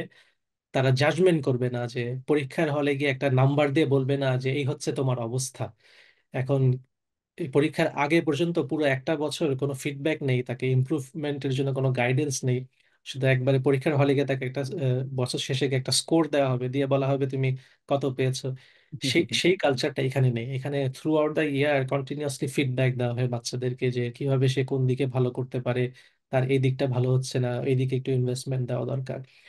এই কন্টিনিউয়াস ফিডব্যাক কালচারটা আমার মনে হয় একটা খুব বড় কালচার, একটা খুবই ডিস্টিংগুইশড কালচার এখানকার এডুকেশন সিস্টেমের। এবং এটা আমি দেখেছি ইউনিভার্সিটিতেও আছে, যে ইউনিভার্সিটিতে আমি যখন পড়তাম আমি দেখতাম যে তারা এই কন্টিনিউয়াস ফিডব্যাকের মধ্যে থাকতো, যে শুধুমাত্র যে পরীক্ষা দেওয়ার পরে গিয়ে আমি জানতে পারবো আমার গত 6 মাসে কি অবস্থা হয়েছিল তা না, আমি পুরো 6 মাস ধরেই আমি বিভিন্ন সময় গিয়ে ফিডব্যাক পেতাম, যে আমাকে কোথায় কোথায় গিয়ে ইমপ্রুভ করতে হবে, যাতে ইমপ্রুভ করার সুযোগ থাকে পরীক্ষায় যাওয়ার আগে, যাতে আমি অনেকগুলো সুযোগ পাই নিজেকে ইমপ্রুভ করার, অ্যাডজাস্ট করার। হ্যাঁ ভাইয়া, এটা আসলে মানে কন্টিনিউয়াস যদি হচ্ছে আমরা ফিডব্যাকের থ্রুতে নিজেকে শুধরে নেই তাহলে হচ্ছে রেজাল্টটা দীর্ঘস্থায়ী হয়, রাদার দেন হচ্ছে পিরিয়ডিক্যালি আমরা জানতে পারলাম যে আমরা আসলে কি করেছিলাম, কাইন্ড অফ হচ্ছে হঠাৎ হঠাৎ আমলনামা হাতে পাওয়ার মতো একটা ব্যাপার। তো হম। ভাই আমরা আজকে আসলে আনফরচুনেটলি আমাদের সময়ের একদমই শেষ প্রান্তে চলে এসেছি। তো আমি হয়তো আসলে হচ্ছে আপনার নলেজ কিংবা এক্সপিরিয়েন্সের প্রতি একদমই সুবিচার করে কোনো প্রশ্ন করতে পারিনি। সো এটা আমার শর্টকামিংস, এই জন্য ক্ষমা করবেন। আর যাওয়ার আগে যদি ভাই আপনার মনে হয় যে আমাদের আলোচনায় উঠে আসেনি কিন্তু আপনি বলতে চাচ্ছিলেন, এরকম কোনো কিছু যদি মিস করে গিয়ে থাকি, তাহলে আপনি ভাইয়া আমাদের দর্শকদের উদ্দেশ্যে বলতে পারেন। আমার যে প্যাশন অনলাইন সেফটি, সেটা নিয়ে আমি হয়তো আবারও বলতে চাই যে ইন্টারনেট একটা খুব ভয়ঙ্কর একটা জগৎ, এটাকে আন্ডার এস্টিমেট করবেন না। এই যুগে প্যারেন্টস হতে হলে ইন্টারনেট সম্পর্কে ভালোভাবে জানতেই হবে, এছাড়া আর কোনো উপায় নেই। এখন ইন্টারনেটের ডেঞ্জার গুলো সম্পর্কে ভালোভাবে না জেনে বাচ্চা বড় করাটা খুবই বড় একটা ভুল হবে। আর আমরা যদি ধরে নেই যে আগেকার যুগে আমরা তো বড় হয়েছি, আমাদের কি সমস্যা আছে, আমাদের বাবা মার তো এত কিছু খেয়াল রাখতে হয়নি, তো আমাদের কেন এখন বাচ্চাদেরকে এত কিছু খেয়াল রাখতে হবে, এই কথা বলে কোনো লাভ নেই। তখনকার যুগ আর এখনকার যুগের মধ্যে অনেক পার্থক্য চলে আসছে, এখন অনেক বেশি হার্ম হয়ে গেছে। আগেকার যুগে আমরা যখন ছোট ছিলাম তখন আমাদেরকে হার্ম করতে পারতো হচ্ছে আমাদের আশেপাশে এলাকায় যারা থাকে তারাই। এখনকার যুগে আমাদের বাচ্চাদেরকে হার্ম করতে পারে ওই ফিলিপাইনে বসে থাকা অন্ধকার গলিতে আন্ডারগ্রাউন্ডে একটা ড্রাগ এডিক্ট লোক, আমেরিকায় বসে থাকা একটা চাইল্ড অ্যাবিউজার, যে কেউ যে কোনো জায়গা থেকে এসে আমার বাচ্চাকে আমার ঘরের মধ্যে ঢুকে ডিভাইস দিয়ে হার্ম করতে পারে। তো এই জিনিস বাবা মাদেরকে অবশ্যই রিয়ালাইজ করতে হবে, এবং একই সাথে এই জিনিস ইয়াং জেনারেশনদেরকে বুঝতে হবে যে এখন তারা অনেক বেশি হার্মের শিকার হবে, যেটা তার বাবা মারা কখনো হয়নি। হ্যাঁ। সেদিক থেকে তাদের নিজেদেরকে, ইয়াং জেনারেশন যারা আছে তাদের নিজেদেরকেও প্রিপেয়ার করতে হবে। আমার মনে আছে যে আমি যখন মেটাতে কাজ করতাম তখন আমাদের একটা লিস্ট ছিল যে কত ক্যাটাগরির হার্ম আছে যেটা আমাদের টিমকে ডিল করতে হয়। সেখানে 138টা ক্যাটাগরি ছিল। এত ধরনের হার্ম অনলাইনে হয় যেগুলো থেকে আমাদের মানুষকে বাঁচানোর জন্য কোনো না কোনো কাজ করতে হতো। তো সেই হার্ম গুলো এমন যে অনেকগুলো নাম আছে যেগুলো মানুষ তো জানেই না, এবং না জানার কারণে দেখা যায় যে তারা সেই হার্মের শিকার হয়ে যাচ্ছে। তো এটা খুব জরুরি যে প্রত্যেকেই যেন এই ইন্টারনেটের ব্যাপারে, ইন্টারনেট আমাদেরকে ইউজ করতে হবে, এটা থেকে সরে থাকার কোনো উপায় নেই। ইন্টারনেট বন্ধ করে দেওয়াটা কোনো সলিউশন না। অনেক প্যারেন্টস মনে করে যে বাচ্চাদেরকে ইন্টারনেট দিবই না, একবারে বড় হবে তারপরে গিয়ে ইন্টারনেট পাবে। সেটা কোনো সলিউশন না। সেটা দিয়ে বাচ্চাদের লাভের থেকে ক্ষতি অনেক বেশি হবে। বরং যেটা শেখাতে হবে বাচ্চাদেরকে, এবং একই সাথে ইয়াং যারা আছে তাদের নিজেদেরকে শিখতে হবে, সেটা হচ্ছে যে কিভাবে হার্মগুলো থেকে বেঁচে থাকা যায়। বেঁচে থাকার জন্য আগে জানতে হবে হার্মগুলো কি। তো এটা নিয়ে আমি অনেক সিরিজ করেছি, আমার অনেক অনলাইনে প্রেজেন্টেশন আছে, আমি মাঝে মাঝে বিভিন্ন প্যারেন্টিং গ্রুপে প্রেজেন্টেশন করি, ওখানে আপনারা আসতে পারেন দেখার জন্য। আমি সে হার্মগুলো নিয়ে কথা বলি। হয়তো আমরা আরেকটা পাবলিক সেশন এখানে করতে পারি অনলাইন সেফটি নিয়ে, যাতে আরো অনেকে জানতে পারেন। আর যেটা আছে যে আমরা তো একটা কোম্পানি বানিয়েছি এই হার্মগুলো থেকে মানুষকে বাঁচানোর জন্য। আমাদের কোম্পানির উপরে খেয়াল রাখুন, আমরা যে প্রোডাক্টগুলো রিলিজ করছি সেগুলো নিজেরা ইউজ করুন, বাচ্চাদেরকে দিন। ইনশাল্লাহ আপনারা অনেক হার্ম থেকে বেঁচে থাকবেন। ইনশাল্লাহ ভাইয়া। ভাইয়া আপনাকে অনেক অনেক ধন্যবাদ আমাদেরকে এই জিনিসগুলো সুন্দরভাবে বুঝিয়ে দেওয়ার জন্য এবং এই কনসার্ন গুলো তুলে ধরার জন্য। বিশেষ করে যারা প্যারেন্টস আছেন তাদেরকে তো অবশ্যই এই জিনিসগুলো মাথায় রাখা উচিত এবং এটা নিয়ে হচ্ছে রেগুলার ঘাটাঘাটি করা উচিত, স্টাডি করা উচিত। তা না হলে এখন আজকের দুনিয়া যেভাবে খুব দ্রুত চেঞ্জ হচ্ছে, এই চেঞ্জের সাথে তাল মিলাতে না পারলে আসলে এই হার্মগুলো থেকে এবং হারামগুলো থেকে হচ্ছে বাচ্চাদেরকে প্রোটেক্ট করা কিংবা আমাদের ইয়াং অ্যাডাল্টস যারা আছে তাদেরকে প্রোটেক্ট করা আসলে অনেক ডিফিকাল্ট হয়ে যাবে। সো ভাই আপনাকে আবারও ধন্যবাদ জানাচ্ছি এবং আমাদের দর্শকদেরকেও একই সাথে ধন্যবাদ দিচ্ছি এই অনুষ্ঠানটা দেখার জন্য। ইনশাল্লাহ আমরা এখান থেকে হচ্ছে আমাদের নিজেদের মতো করে অনেক কিছু নিতে পারবো, অনেক কিছু শিখতে পারবো। সবাইকে আবারও ধন্যবাদ জানিয়ে আজকে শেষ করছি। আসসালামু আলাইকুম ভাইয়া। ওয়ালাইকুম আসসালাম।